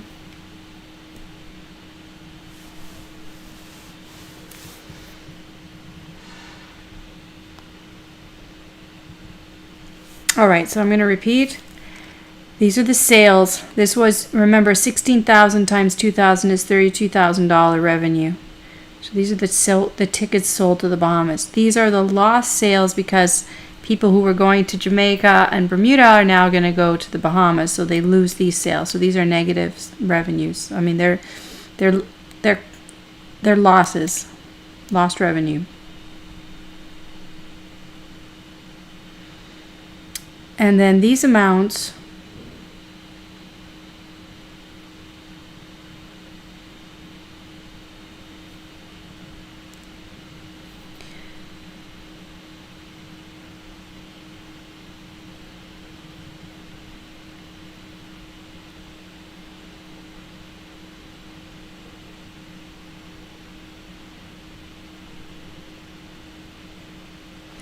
and then, so what I'm going to do is, so these are combined already to give this last row to make this easier. I don't know if it's confusing. So now I'm going to subtract. So 32,000 minus 200 minus 25,900 gives me 5,900. Okay, you got it? 48,000 minus 400 minus 33,800 gives me 13,800. So do that all the way across, and then each one multiply by 40%. 60%. Because 1 minus TC. So I just do the 1 minus TC immediately.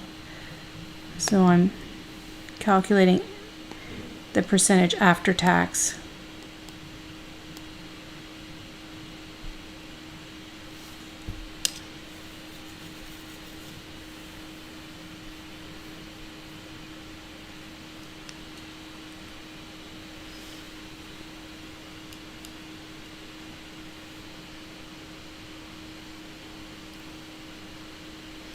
All right, so that's that. So that's income. So now let's look at investment, part 2.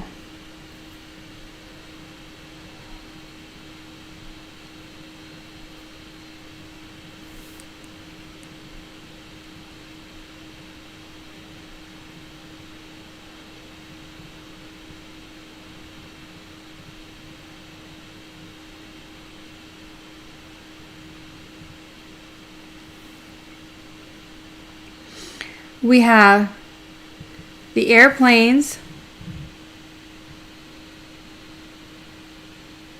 This is the purchase of the airplane, all 4.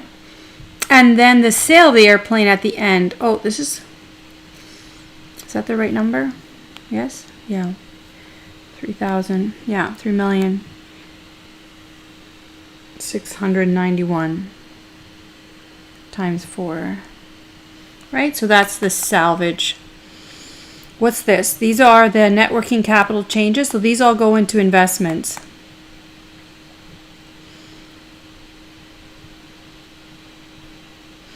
And I call this total investment cash flows when I put this together. So I've just combined those.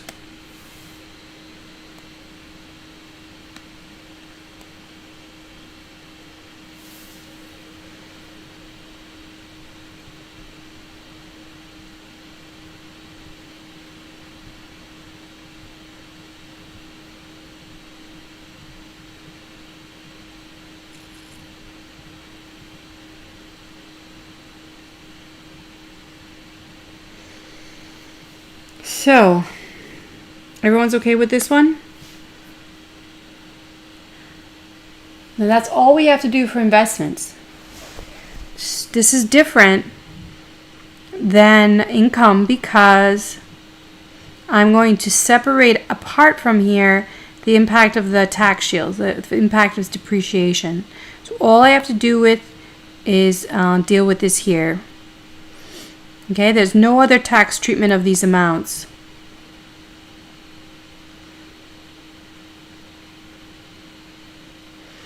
What remains is, so we did number 1. So income, right? We did income.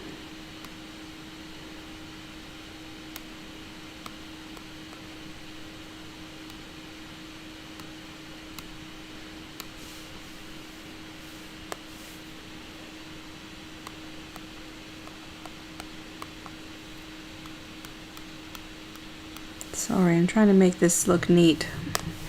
So this is 1 present value of income. And this is 2 present value of investment.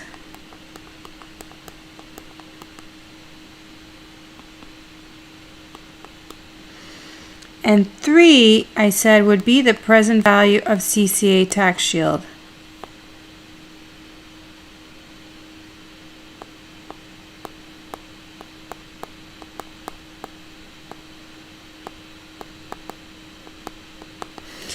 All right, so when I mentioned to you that sometimes this is calculated, you have to, you're going to have to consider the effect of selling. Oh wait, somebody wrote me a long question.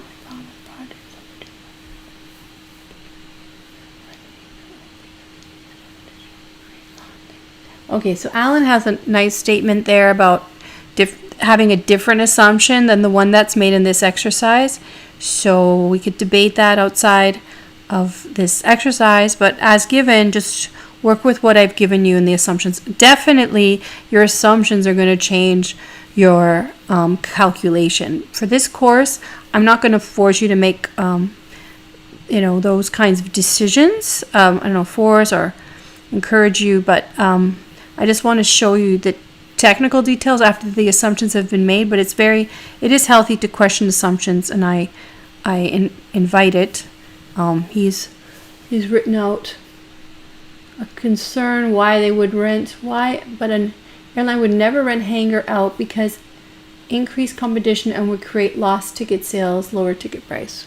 We could talk about that, but yeah, for these problems, just go with what the assumptions are. Clearly, there's, different people could have a variety of assumptions. What's really important is that you know how to do this technically given the assumptions, and then you can dream up alternatives and calculate this a number of different ways. And we're going to do that later when we get into different assumptions to calculating the cost of capital, the required rate of return, which is going to be what we pick up after we do capital budgeting. Anyway, bear with me. All right, so I was saying about the tax shields. You should be able to calculate the tax shield from this table.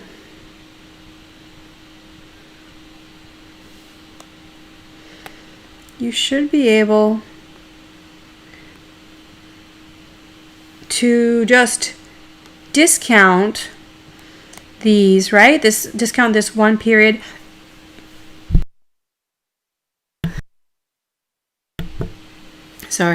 Discount this one period, this one, 2, 3, and 4, and you should be able to get the CCA tax shield. You could do that on your calculator using your CF keys. I'm just going to verify that. Second, clear worksheet. I'm just going to put these in. So CFO, the initial cash flow would be 0. Enter down, and then, or down, and then 500,000. I'm just going to check something. Enter down there. 875. 656 250. Enter down. I'm just putting these into my CF keys to confirm.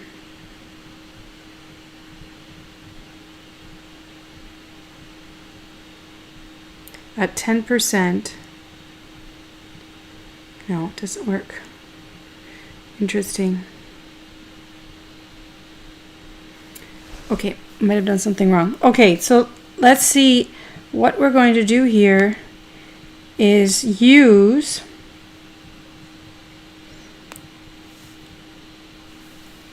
I have to times by 4. Right, okay, it does work. Okay, so all you have to do, it does work. So if you take these cash flows, sorry, I'm verifying my numbers still. So if you take these and calculate the NPV where the initial cash flow is 0, use the NPV keys, you will get about $2 million. That's what this is worth.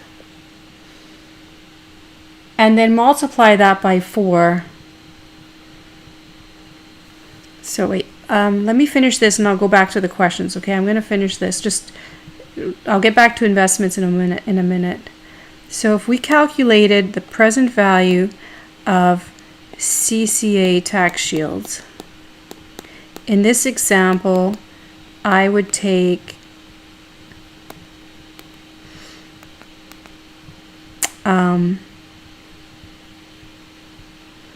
0. Well, I don't have to put 0, but I want to use NPV in my calculator, so you just got to remember to put 0. I'll write it down. So it should be first a 0, and then it's going to be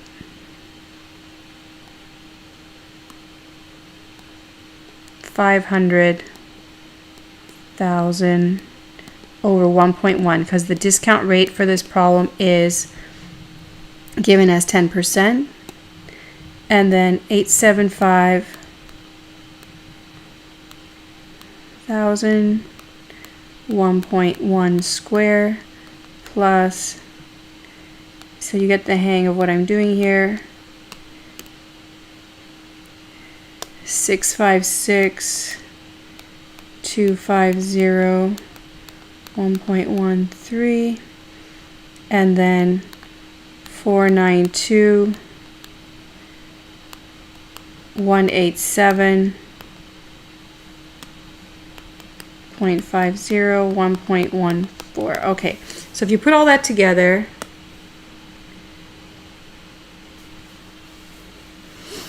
you get,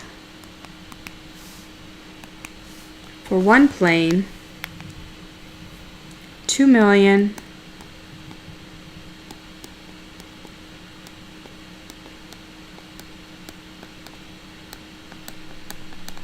Okay, you get that amount. Now we have 4 planes, so you have to, this is for each plane. So you have to times that by 4.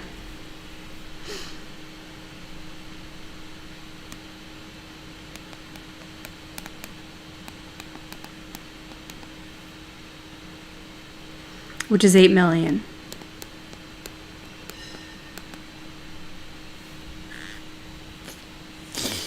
Okay, is everybody with me? So all I did from that table was calculate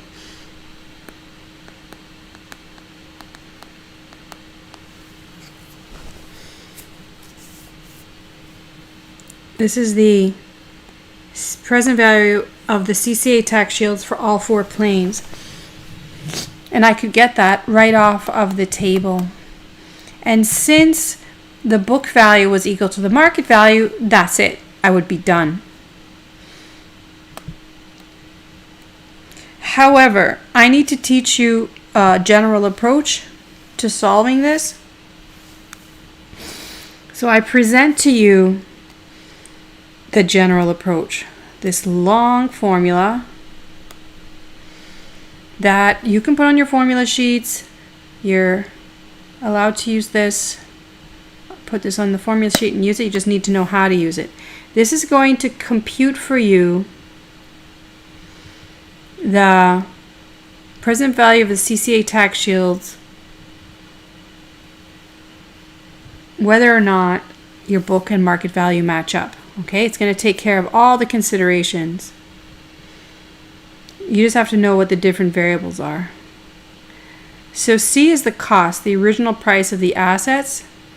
D is the depreciation rate. We assigned the airplanes to the asset pool class 9 that has a 25% depreciation rate for electrical equipment and aircraft. This is the corporate tax rate. R is the discount rate. The only other thing you need is S. S is the smaller between the salvage, the sale value of the assets, and the original price of the assets. So whichever one is smaller, you put that here. Now this expression will calculate the same number that I just did. It would only be different if there was a difference between the book value and the market value on that table. Okay? So you're always going to use this.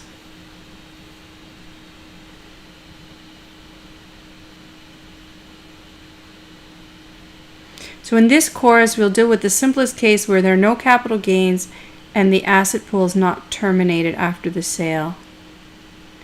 The total value of U-Air's Class 9 asset pool is not expected to be below the level of 350 million.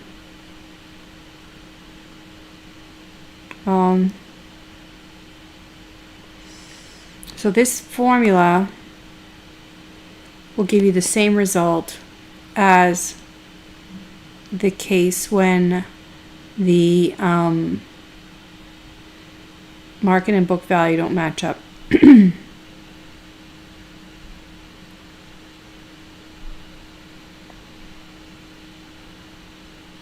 Okay, so now you have some questions for me. Let me see. Can you please, okay, the investment table. Okay, you guys want me to go back to investments. Investment.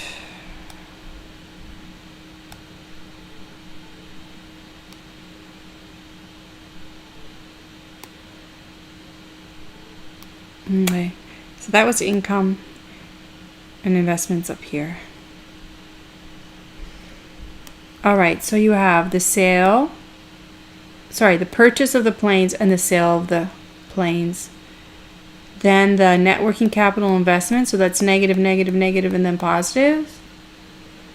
And you do not have to make an EBD, you don't have to do an after tax of investment, okay? So there's no further tax treatment of these amounts.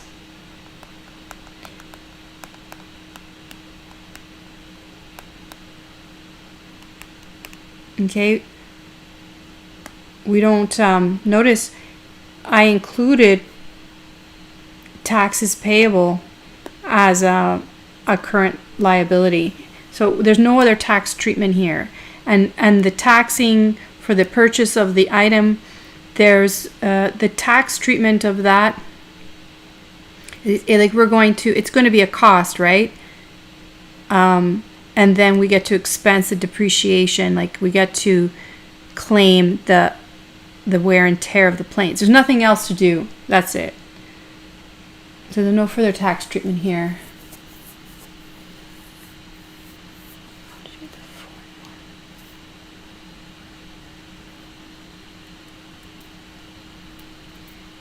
Oh, is there a typo? Oh my goodness. I guess it's 600,000. Yeah, that's a 6. Thank you, Komod Preet. Maybe that'll help make the numbers right. That's a 6, isn't it?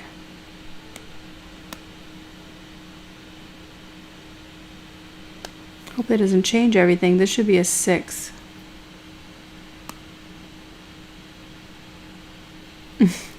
Does that change anything?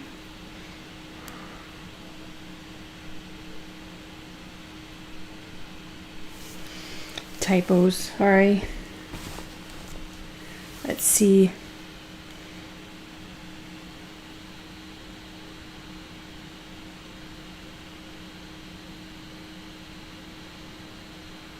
Yeah, so Sina, you have to use the formula if they don't match up, okay? Just use the formula. I'm just showing you the logic of the formula, and it adjusts in the case that the book and the mark value don't match. Yes, Harper, I just fixed that. So once I fix that, does that fix the answer? Or does the answer change, or? Oh my goodness. This is a 6.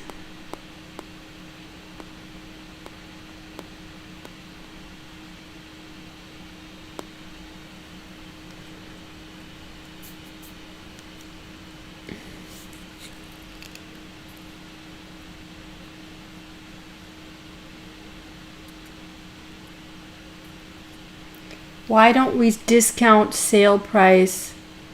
Okay,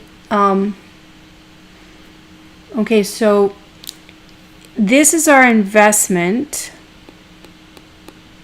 and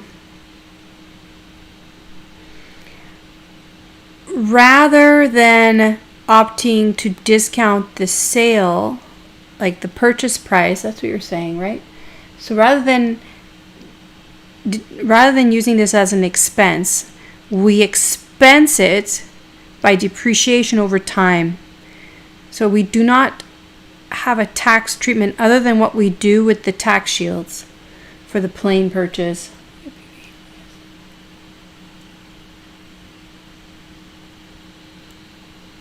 Okay, are we stuck on this? Let me look. Wait, 2, 3, 6. So many questions at once. Okay, let's see. Okay, I'm going to go back to income. Let's make sure I can get this number. So CF, clear work. So, Kyla, did you get these numbers at least? Do you have these numbers?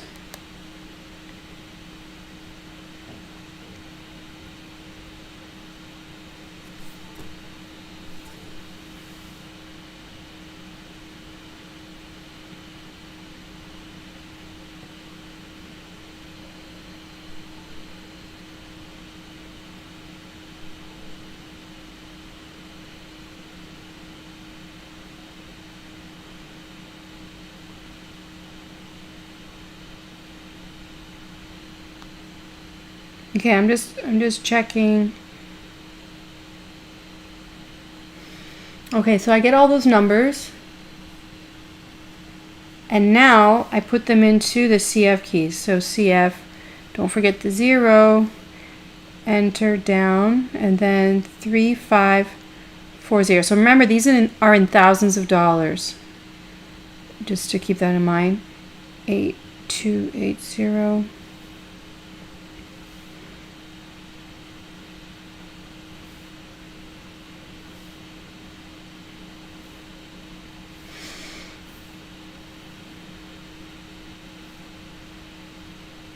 And then put the 10% in. Maybe you didn't put the right. Okay, so put 10% in as your discount rate, Kyla. And then you'll get the number. You'll get the result, 23 million.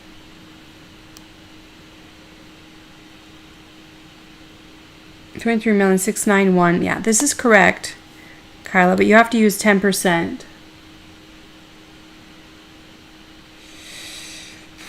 So clear your CF keys and use 10%. Now you had a question about the investments. So how do we? Okay, great, Kyla. All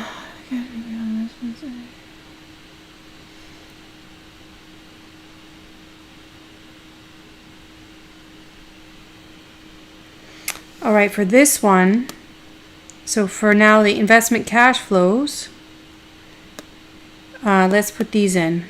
Again at 10%. So I'm going to clear second clear work. Don't forget to do that. And then hit CF and start entering 41600. Enter down. It didn't clear. Second. So you have to be in CF and then second clear work. So 41600. Enter down. Oh, don't forget to put a negative. 41. So negative, enter down, then 800, negative, enter down, and 600, negative, enter down. Something happened. Down, down. C2, 600, negative, enter down, down, and then 800. No, I have to make sure it's a negative. Yeah.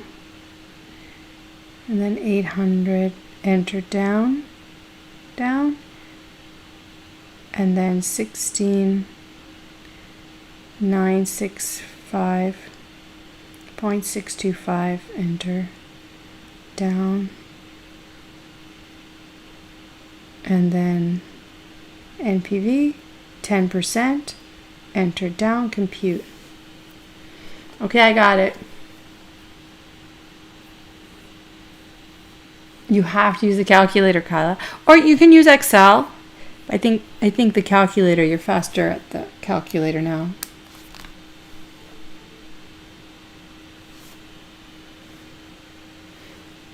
All right, so that one's done.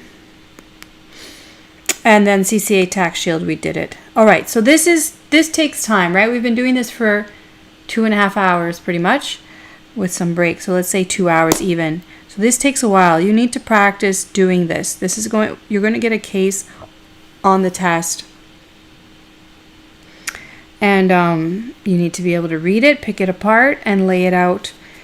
You will see in the exercises I've given you, I've broken it down, what to compute.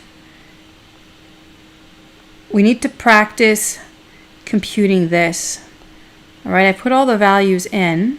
Confirm that you can get my result.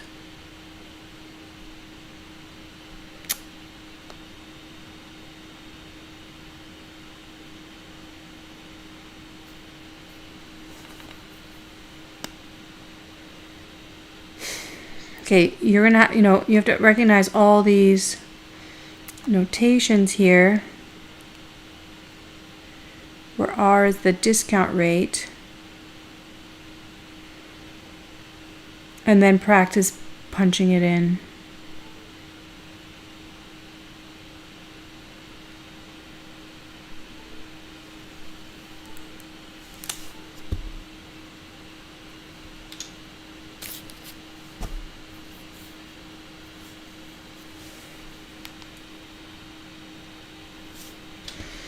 So I'll give you a few minutes to punch that all in and make sure you get this amount.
I'm just waiting for you to punch it in.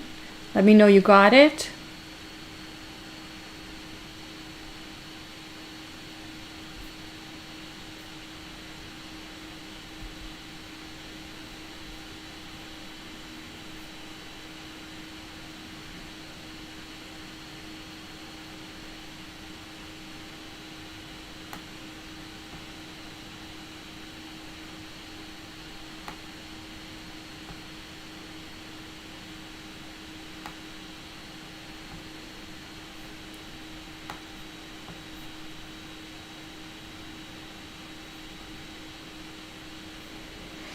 Okay, I'll wait for 5 people to tell me they got it, and then I can move on.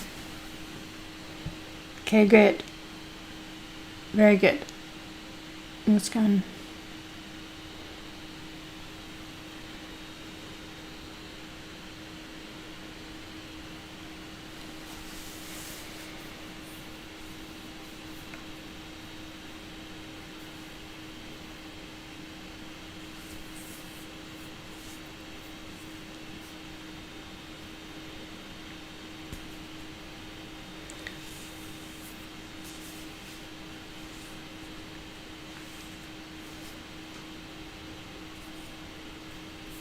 Very good, Andre. 3 more.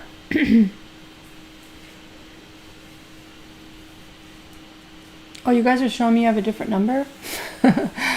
80275.77. Oh, you're complaining. It's not the same. 8027.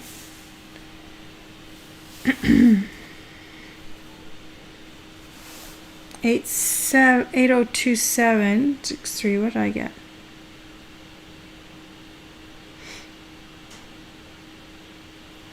You did something wrong. You should get exactly that number. Did you round something?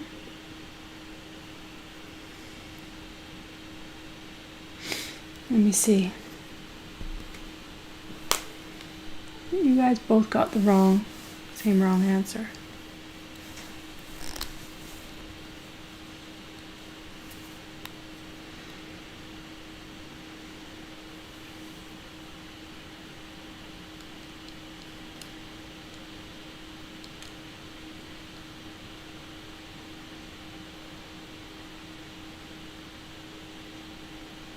Oh, maybe? Are you sure that you put 1.05 here? Are you sure you use brackets here? Careful with your brackets.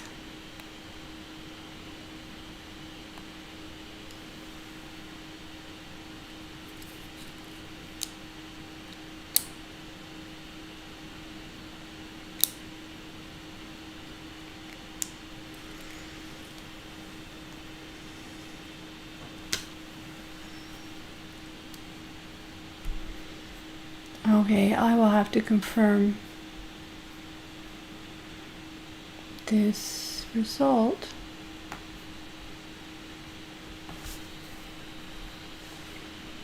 I'm gonna check my number. You know what it is? I had a student type up these notes for me, and I was using a different version of them in the States, and now I pulled up these ones, and there might be just a couple of errors or typos. I just found one, but let's see if I find another one. 14,765,625, 25.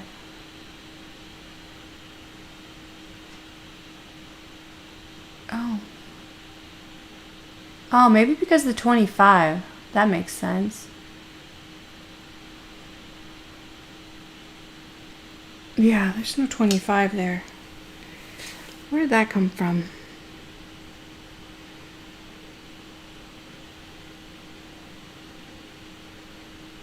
It could just be that.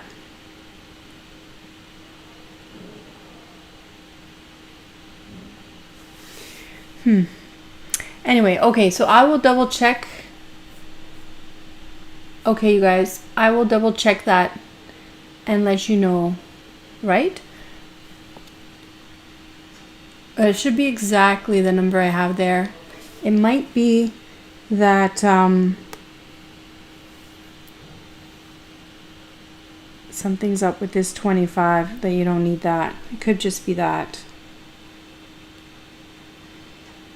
And that will make you have what? A bigger number? Smaller number? You guys are getting 25, 27.5. 27.5, so a smaller one. Yeah, maybe that's it, all it is.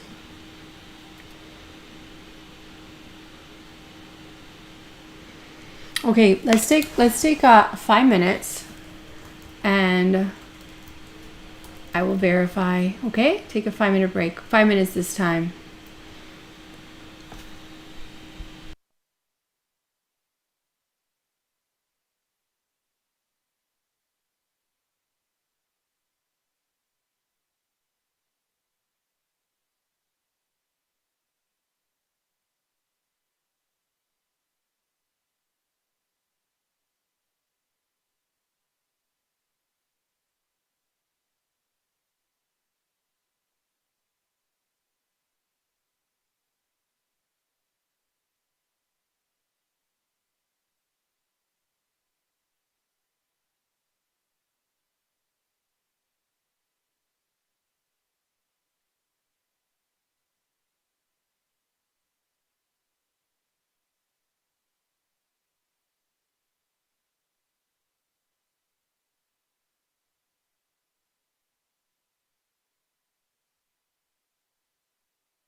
Oh well, I'm back. I just took off the 25 cents here because that was irrelevant. Don't know, that's a typo. But I do not see what is wrong here. I'm gonna have to check. I have to verify the formula in my other sheets. I apologize.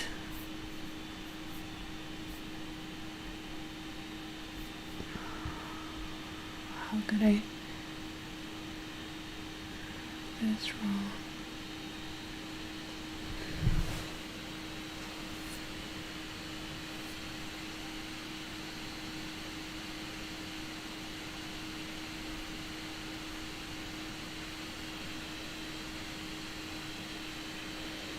You know what?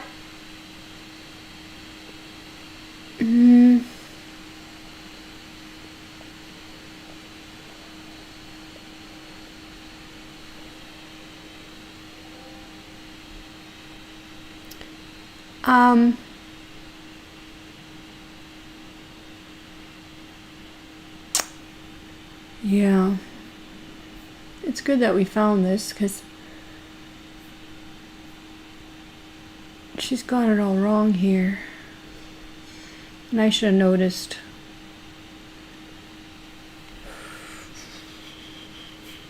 Okay. One more minute. Give me one more minute.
Okay. So these were copied as minuses. Oh, and they're actually multiplication. I don't know how she got that so wrong. And I can't believe the answer is so close, but I guess because they're small numbers. So these are multiplied. And I should have verified. I never punched it in because it just works the other way. And I'm used to doing it the other way, but you guys have to use this formula for this class. Okay, so it's my fault. I should have checked it. So this is all good, and then these are just multiplied here and here, and now it should work. Thank you guys and gals for checking for me. I'll always have to check. So yeah, there's a typo in the notes. So I'll fix the notes and I'll resend them to you, okay? So you have a nice clean copy. But these are multiplied, the rest are fine. So these are multiplied. So funny, I haven't used this version of the notes for a while. So these are multiplied. Now it should work.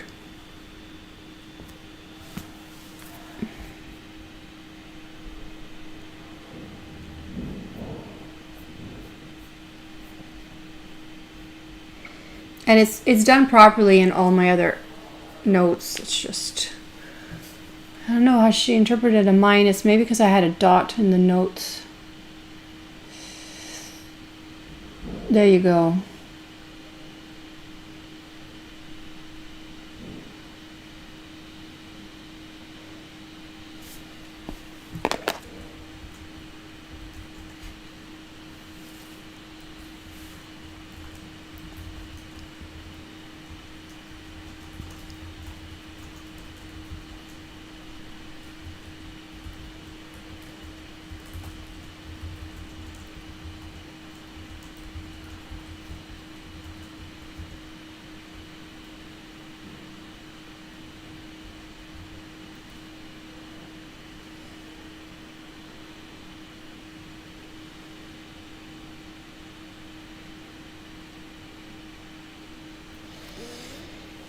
Gee, that's an important formula to get wrong.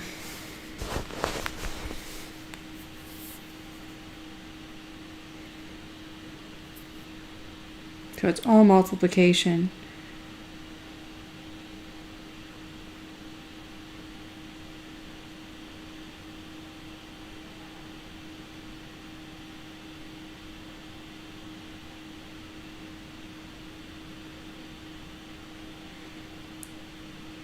Just plug it in.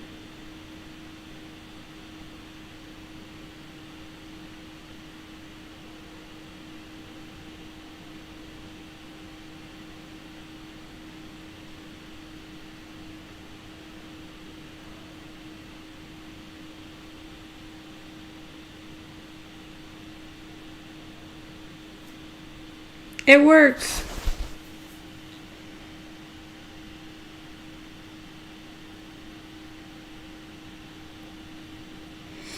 Yes, it's different in the States. It's done differently. They have different rates, slightly different. And I don't use this formula. It's a different, they have it much more user-friendly, I'd say, in the States. But if I do the same exercise in the American way, I get different results. So, and I can't remember if it was because I have a different tax rate. I think I use 30%. So it has it's just a different tax rate, and then it's a different approach. The number should be the same if it falls in the same asset class, but it seems like it's not. Maybe because of rounding.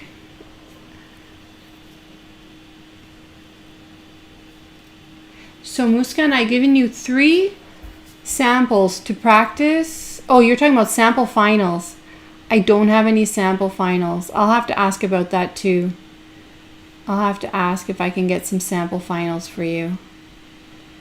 Okay, so but I've given you for the test on Saturday, you have 1, 2, 3 cases, and I have some more problems I can give you as well for the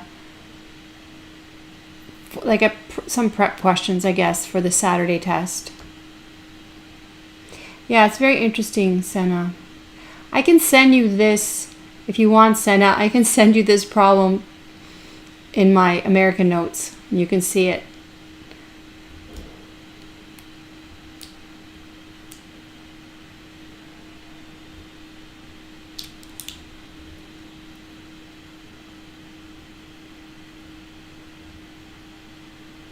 It works, Kamalpreet. It works. So it is important that you're careful about punching this in, right? So you're going to do, make sure you use brackets here. And remember, this is the y to the x, power x. Here, brackets here. So do take some time to punch it in and confirm you can get this number that I've got.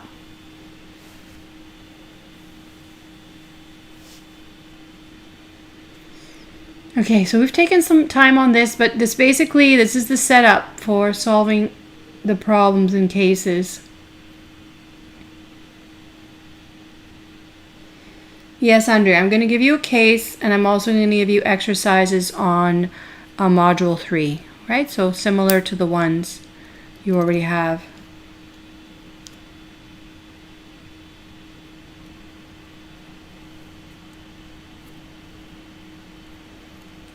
Yeah, they're all very similar, Andre, but well, they're similar and there's some different, like this is just analyzing the case by itself. When we put it all together, we still haven't finished, but when we put it all together, we check the NPV.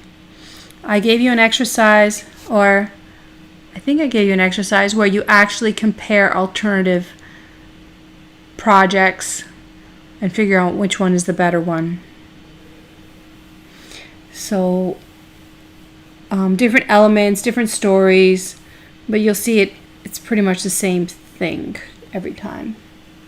Anyway, after you do 3 more, you'll get it. And then I'll give you some more that you can practice. I'll send them. I don't want to talk about this again. You're going to work with the TA. on the exercises I sent. Maybe I'll give the TA. I'll send you all some other exercises in addition to the ones you already have. Okay, so if you're not getting that number, work on it and let me know, but you should be able to get this number with the corrected formula. I should have noticed, but like, anyway, now I know. So we're going to put the numbers all together.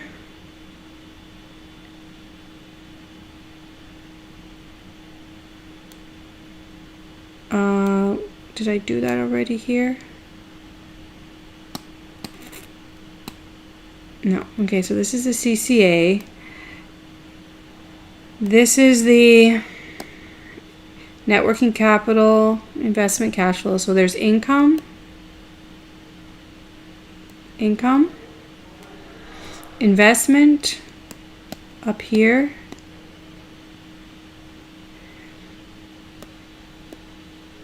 and then CCA tax shield below. These are the present value of all of them. And because I've included investment or capital spending, that's what we call that, initial outlay, right? Initial outlay, capital spending. I'll refer to this combined amount where I've added them all together as the NPV of the Bahamas project. So it looks like the project has a positive NPV, so you should invest in the project.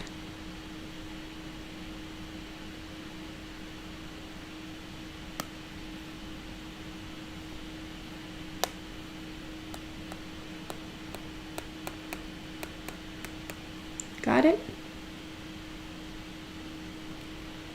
Good, Andre.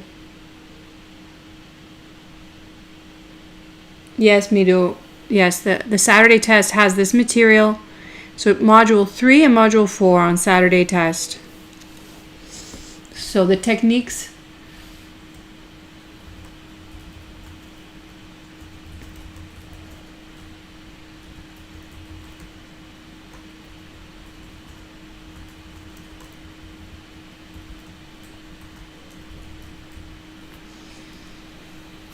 Okay, so the techniques, alternative techniques for valuation and capital budgeting. So that's why I'm trying to get through these notes today. We still have some time. Okay, so we've done one case. Just with the same numbers, I could also create the total project cash flows. Now, some students really like this, especially accounting students. They like to use spreadsheets and lay everything out. Look at all these numbers are familiar to you, right? So these are the ending cash flows for each component. This is the investment component. This is the income component. This is the tax shield component. And then I create these, the total project cash flow. So this looks more like at the end here, what I've squared off in red. This looks more like what we're used to. I just give you these cash flows and you evaluate the NPV. You should get the same result. That is the same, isn't it? I'm going to go back. Make sure. 108466. Yes. All right. So that should be the same. Did you follow what I did there? So this is just another way of presenting your results. Putting them all together in a table. Now, whether you do this or you do it the other way is pretty much up to you. You need to answer my question. So you need to know the ins and outs of all of this. I might just ask for the tax shields. I might just ask for the investment cash flows. You need to know how to tease it apart or to put it all together.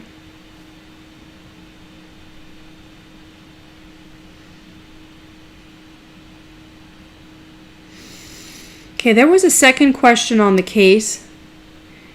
And I don't know why it says Q3. Gee, I have to fix these notes. there's a second question on part 1 of the case, and it was regarding and analyzing these cash flows as real cash flows. So we did discuss real and nominal cash flows. Remember this relationship between real and nominal cash flows? All right, I'll do that again. So if I want to get the real cash flows from nominal cash flows, I would deflate them by the number of years that have transpired, the number of years of inflation that have transpired. So I could convert, and you're advised to just do this for the income and investment cash flows, but to analyze the tax shields separately, because depreciation is not or the effects of depreciation are not considered real cash flows. All right, so so what's been done here is these have been converted using this formula, and I've converted for the income components into real cash flows for income, and investment component into real cash flows for investment. Oh, here I got it right. And then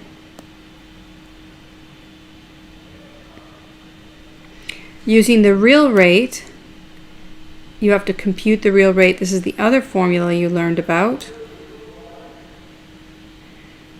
You compute the real rate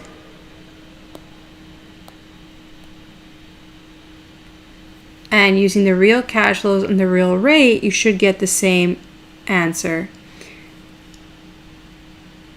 Since tax shields are considered a stream of nominal cash flows, you don't convert them, all right?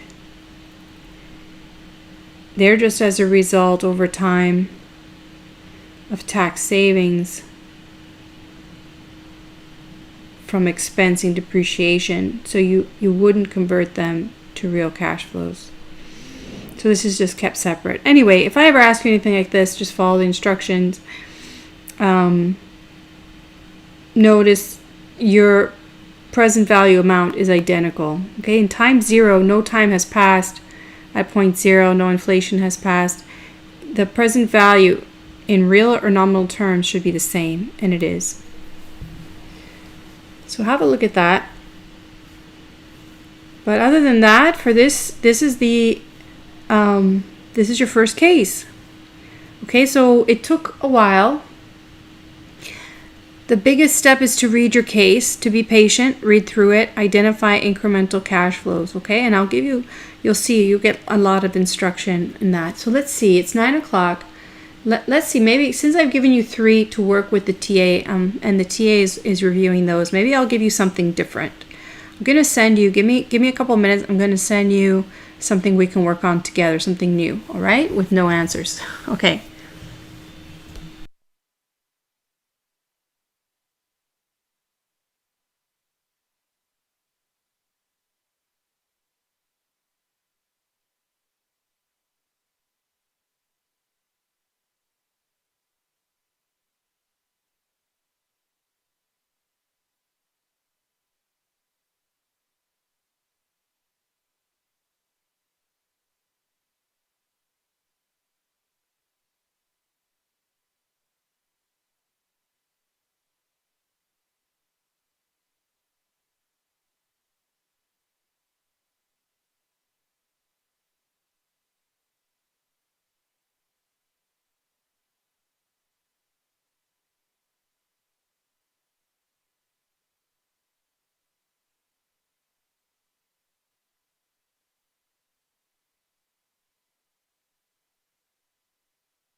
Okay, I just sent you the review I want to look at.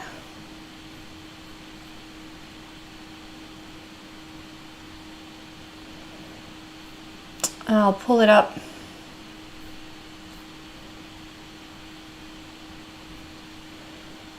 So let me give you some time to think about it, and then I will tackle it with you.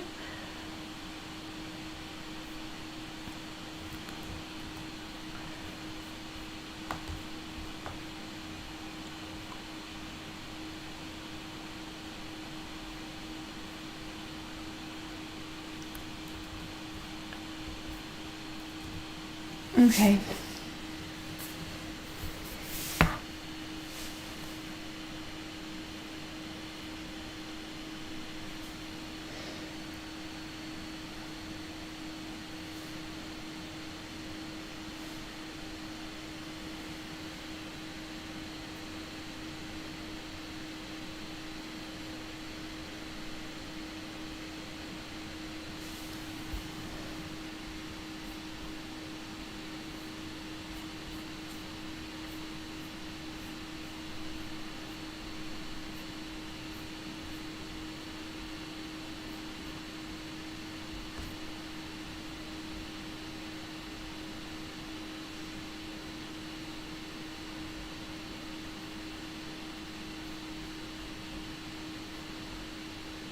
All right, this is it.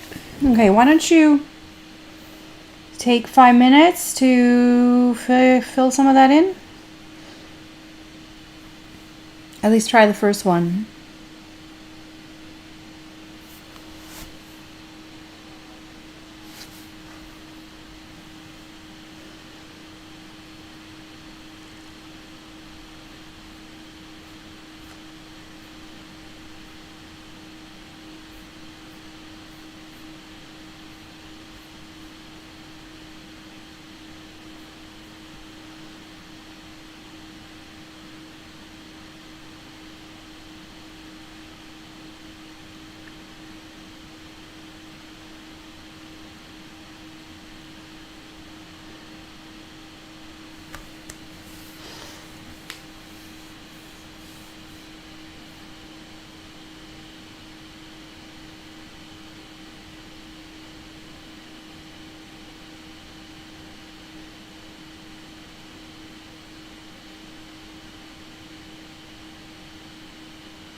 Okay, how's it going?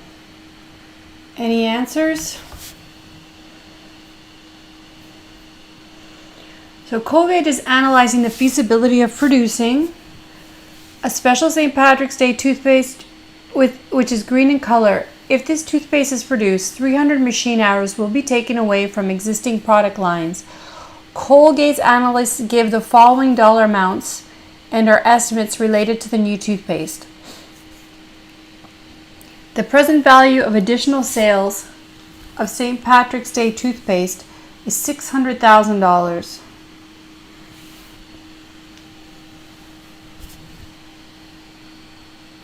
What kind, is that a cash flow? In the space provided, indicate whether the cash flow is an incremental cash flow, a revenue or expense, a sunk cost, a side effect, or opportunity cost associated with taking on the project.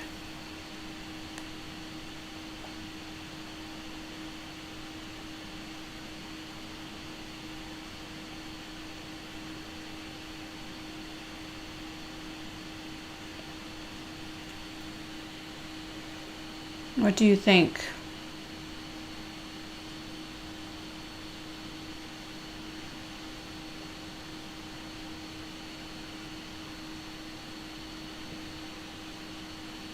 So additional sales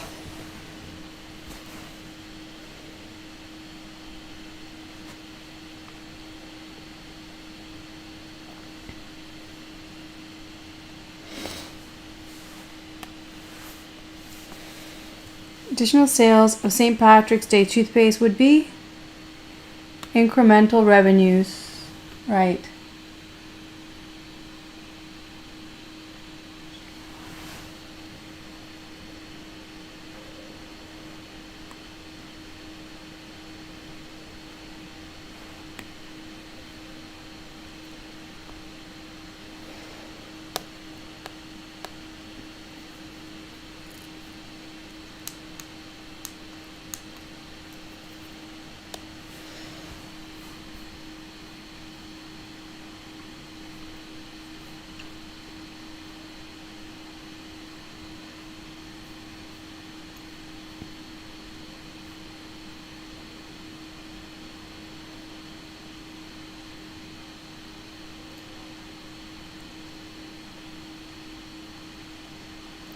Okay, so the sales would be incremental revenues. Some of you figured that out.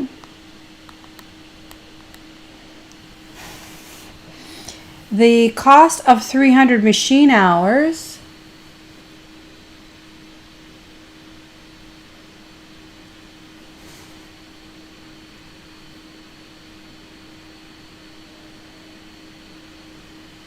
would be side effect.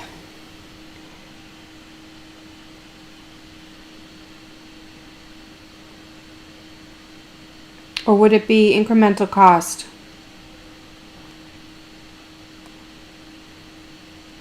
So what does it say about machine hours? 300 machine hours will be taken away from existing product lines.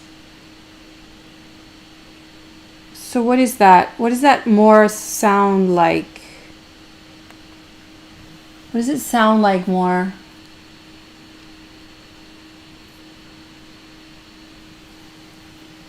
Consulting? Okay, let's just jump to consulting because you're talking about consulting. Right. Yes. Okay, so consulting would be sunk because it happened already.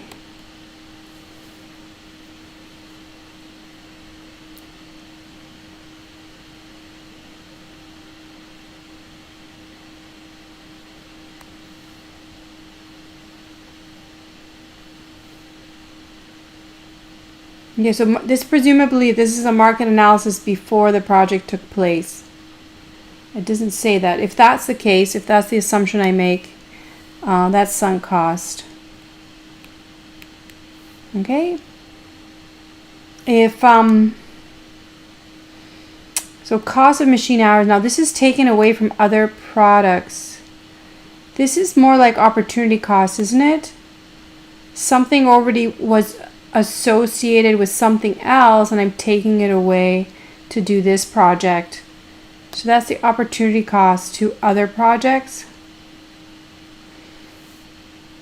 I see it as opportunity cost. Some of you said side effect. Side effect would be the impact. Well, it is the impact on other products. But usually we associate it with sales. If you look at the example, well, the side effect examples that I gave had to do with changes in sales, impacts on consumers, and on labor. Here I'm taking something we already have and I'm reallocating it. It sounds more like an opportunity cost. But if you argued it's a side effect, I would be... Anyway, some of you wrote side effect. Yeah, I think it's opportunity cost.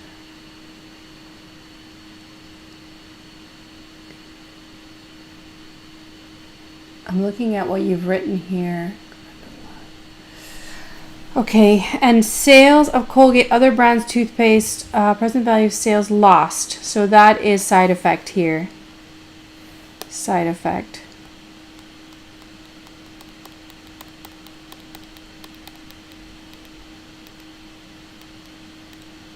Side effect. Okay. All right, let's try the one below. See what you guys can do with this before the class is over. A newly hired financial manager of the Espresso Roast Corp. You are considering the following investment to produce specialty roasting equipment for the next 4 years. The required investment in machinery is $40,000. After the 4 years of the project, the machinery will be sold for $12,000. The firm is in the 40% tax bracket. This equipment would be part of an extensive array of equipment and will be placed in a CCA class with a CCA rate of 30%. ERC has many assets in this class, and the current UCC of this class, I said currently over $1 million. So we don't deplete this asset class. We don't have to deal with that situation. The price of your product will be $300 per unit and will remain constant for the duration of the project. Labor costs will be $12 per hour. They will increase by 1% per year. Energy costs will be $5.15 per unit. They will increase by 3% per year. Revenues are received and costs are paid at year end. So these are all the assumptions for generating the cash flows. The required rate of return is 10%. Conduct an NPV analysis considering the following estimated units of output sold and units of inputs employed. So how would you do this? How will we tackle this? Well, we can divide it up into income,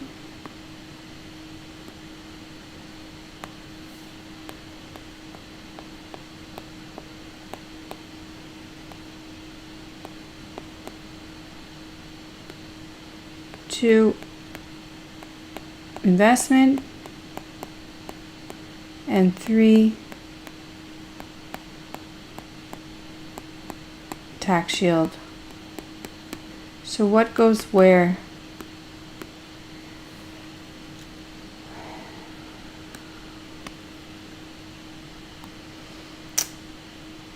What's going to go into income?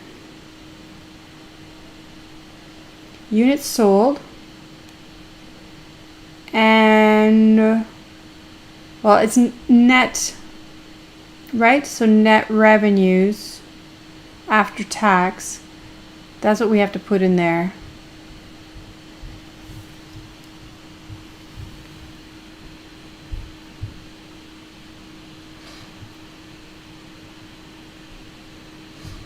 You guys are still talking about the other one?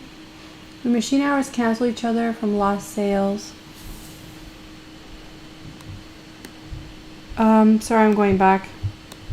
The question was, well, we would have to put all this together. But this is This is seen as an opportunity cost because I'm taking it from some other use and I'm using it for this project. It's going to go in as a cost anyway, right? But I'm using the label opportunity cost because I've affected other operations.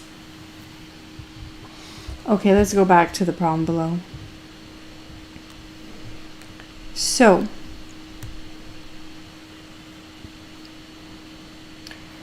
I want to deal with income. I need revenues and expenses after tax, right? So revenues would be determined by the units sold times the price they're sold at. So these machines are being sold for $300 per unit, and it's constant.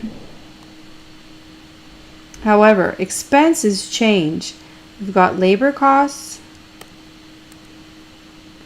which change, and we have energy costs, which change. What else goes into income?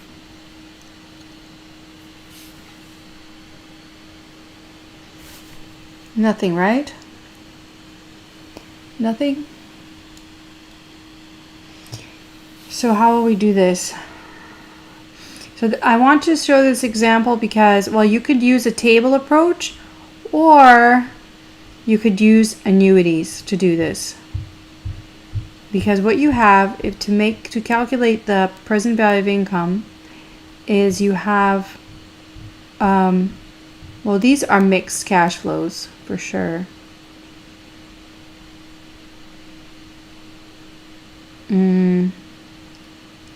And then you're going to have these as subtracted annuities. This is a growing annuity, $12 per hour, and then increases by 1%.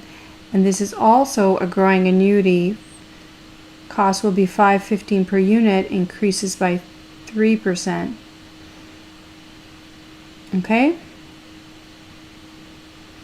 So you write up your answer as an annuity as opposed to making a table.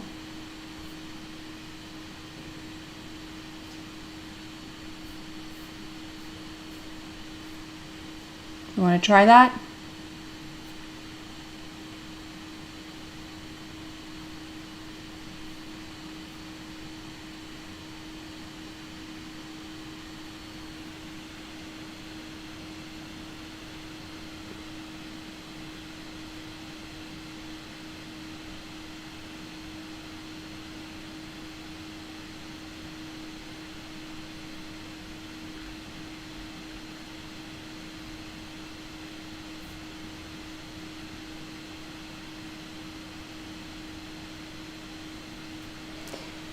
So you could do, as you have the exercise in front of you, so you could say,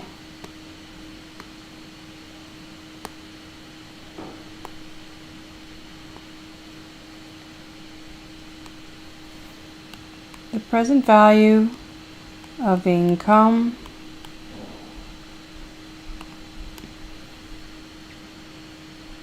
are the revenues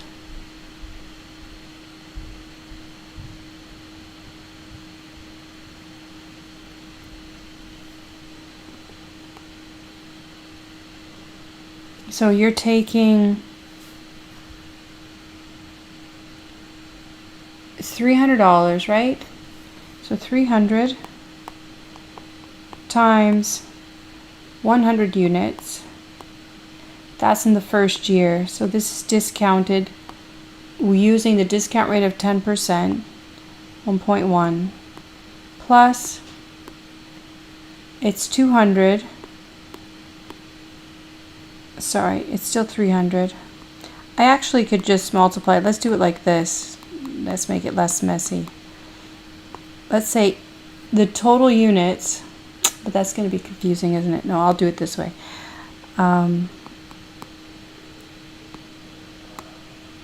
So it's going to be $300 per unit, 100. And then the second year is $300 per unit, but 200 units sold. and then 300 per unit and 200 units sold. And then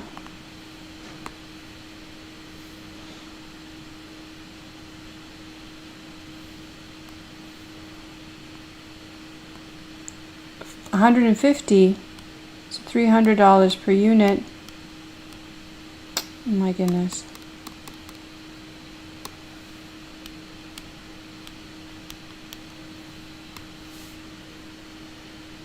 And 150 units sold.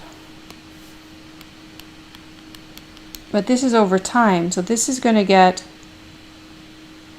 discounted 1.1.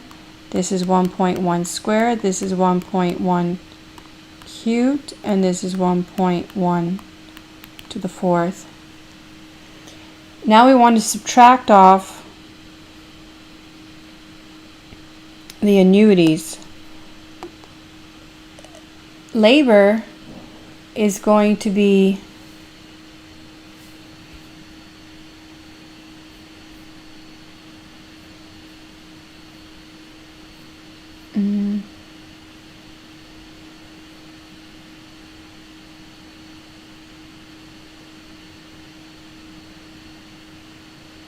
so it's $12.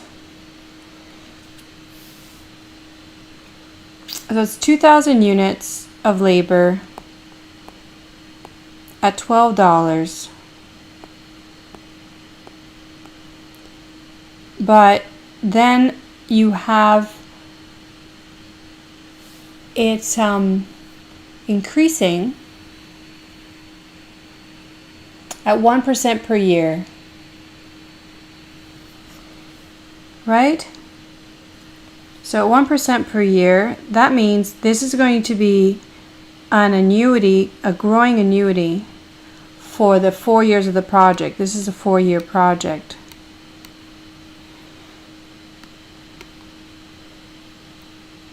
So a 4-year growing annuity, what's the formula for that?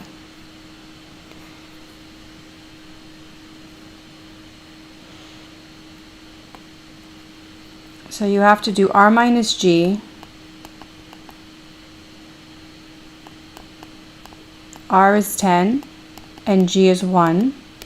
And then this adjustment term. And that's 1 plus G over the discount rate, right? 1.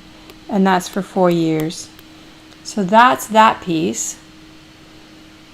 And then we have to subtract off. So this is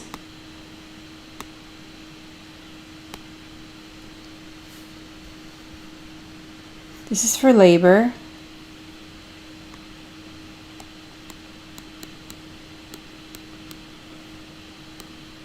And this is for energy. Energy is at 200 units, so it's constant, at $5.15 per unit, but it's an increasing cost, increasing at a rate, everybody's with me? Increasing at a rate of 3% per year. So it's the same thing, 0.1 minus 3%.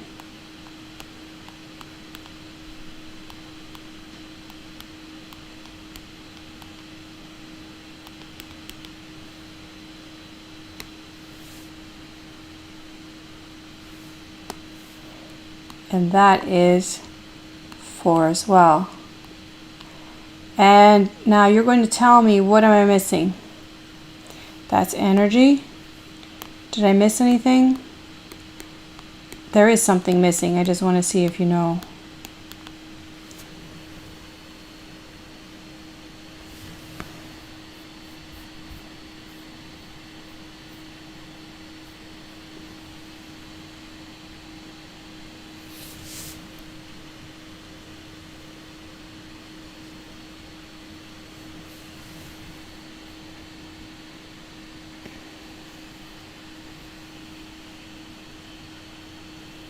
So this question, using the table that I've given you,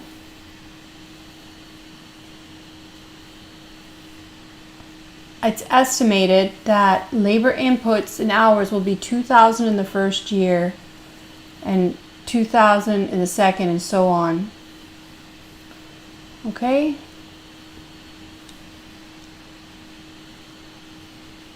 Oh, this is just, Harper, this is just the income piece. What's missing from the income piece?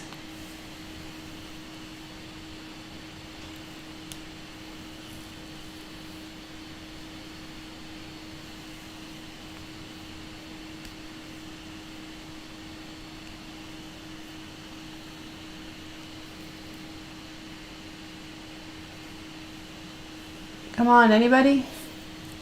What's missing? Okay, if I put all this together, so this is a lot of punching. I can use, I can use the NPV portion for this. I could calculate them each separately and add them together. That's right. Como pre-taxes. Very good. Taxes. So I didn't include taxes yet. So what I could do is just put a big bracket around it. I can put a big bracket around it. Don't forget that we have to calculate this after tax.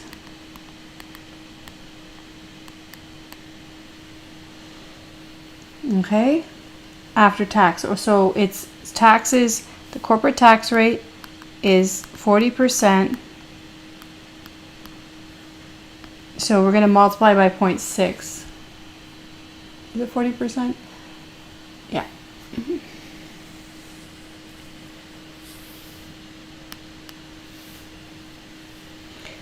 Okay, when you put all that together,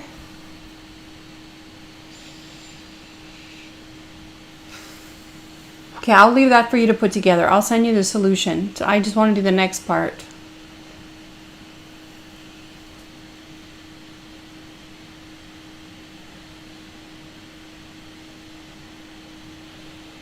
So what's the investment part?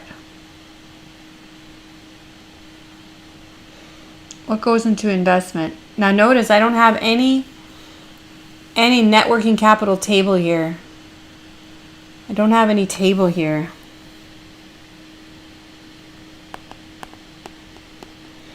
So you guys figure that out. Let's go on to investment.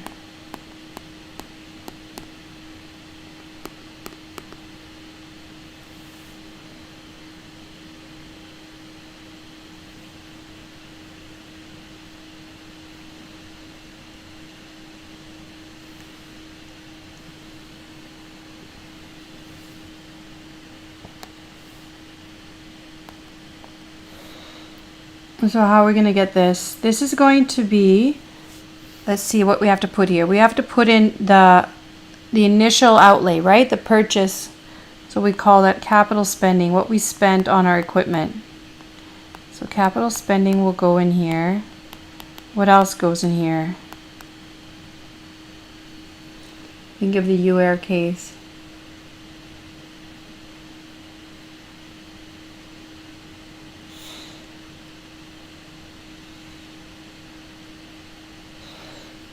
And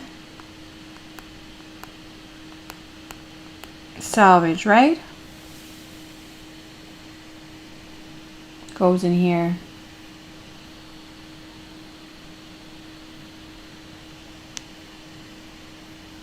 Is that it? That's all we did for U-Air, isn't it?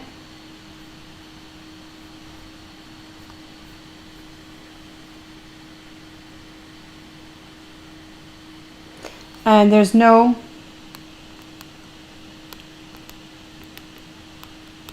net working capital required. The company's determined that it's not going to increase its net working capital requirements when they buy this new machine. Nothing's going to increase. That's our assumption. So all we're going to put in here are the purchase of the equipment, the machinery of $40,000. So that's going to be a minus. And then what happens? What's next?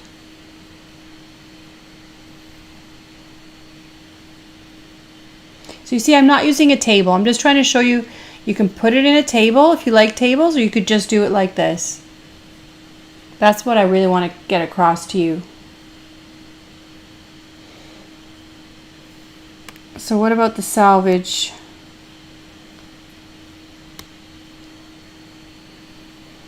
Salvage is 12,000 at the end of 4 years. So I put that in as a bonus, 12,000 at the end of 4 years. So I have to discount that 4 years. That is the present value of investment. That's it. And the third part, present value of CCA tax shield.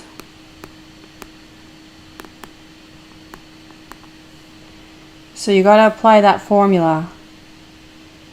The formula that I gave you, the right one.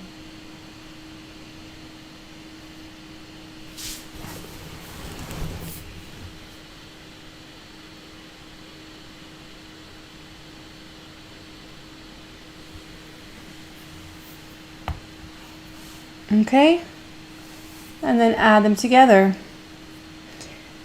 So it's pretty much time. It's 9:43. I'm going to leave this for you to finish and I'll send you the solution, okay? So apply the formula, the correct version, and I'll send you the solution. All right? So I'm going to stay on to answer questions. I'm going to bid you good night to those people who want to get going. And this is it. You just got to practice the cases. Tomorrow you're going to meet with the TA. He'll be there for 3 hours and 45 minutes like me. And he'll work on the cases with you. I think you have 3 cases, so that should be enough. But I'll send him maybe a couple more just as a backup. Or yeah. Okay. So good night to everyone who's got to go, and anybody else who wants to stay back, I'll answer questions for a couple of minutes. So that's it. This is what's on the test. This and what you learned last week.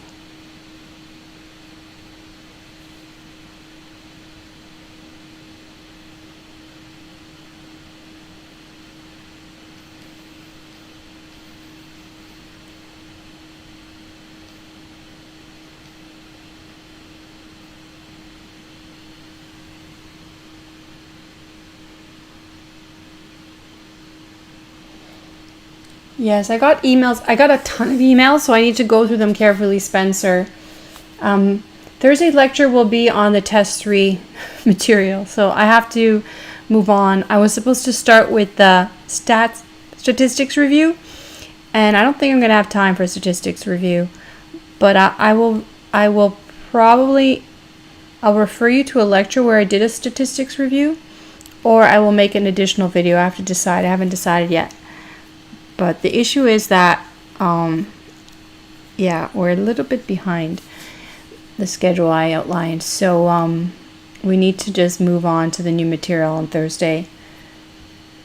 Okay, so you'll just practice tomorrow, and then you have Friday, and then Saturday is the test, and it's the same format. You get 6 hours, so you just work with the cases that I give you and solve the problems. And also the notes, the notes that you had from Module 3 last week. Okay, good night to some of you. Yes, you're going to have, Spencer, you're going to have a case, and then you'll have questions from Module 3, exactly. And I'll get to your emails about the test, some grading issues.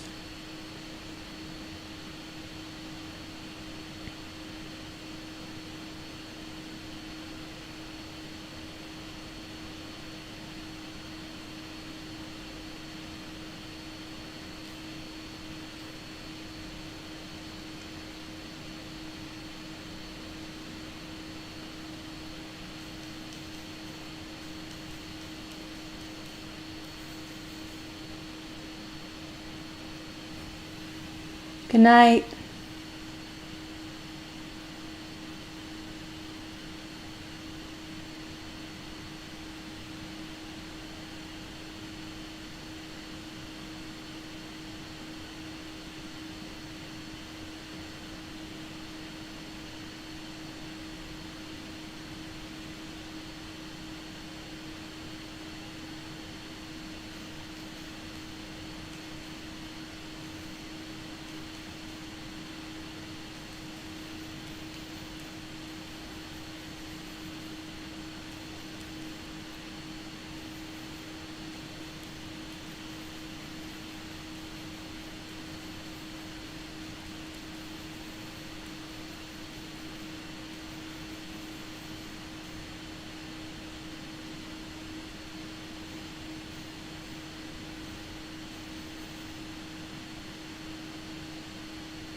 I don't have the test 2 questions figured out, but I guess, I don't know.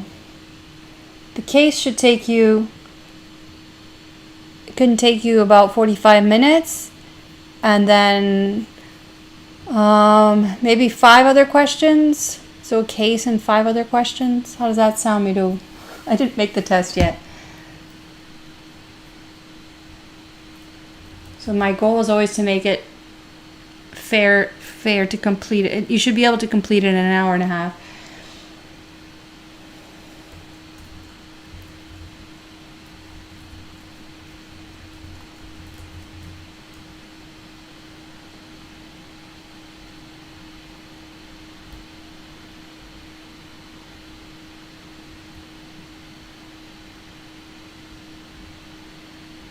So if you're really blown away with this whole approach, you've never seen anything like this, take some time and get a good rest tonight and prepare for tomorrow's lab. Read over the cases. You have the solutions already, but just so you have a first look and it's not so strange when the TA goes over things.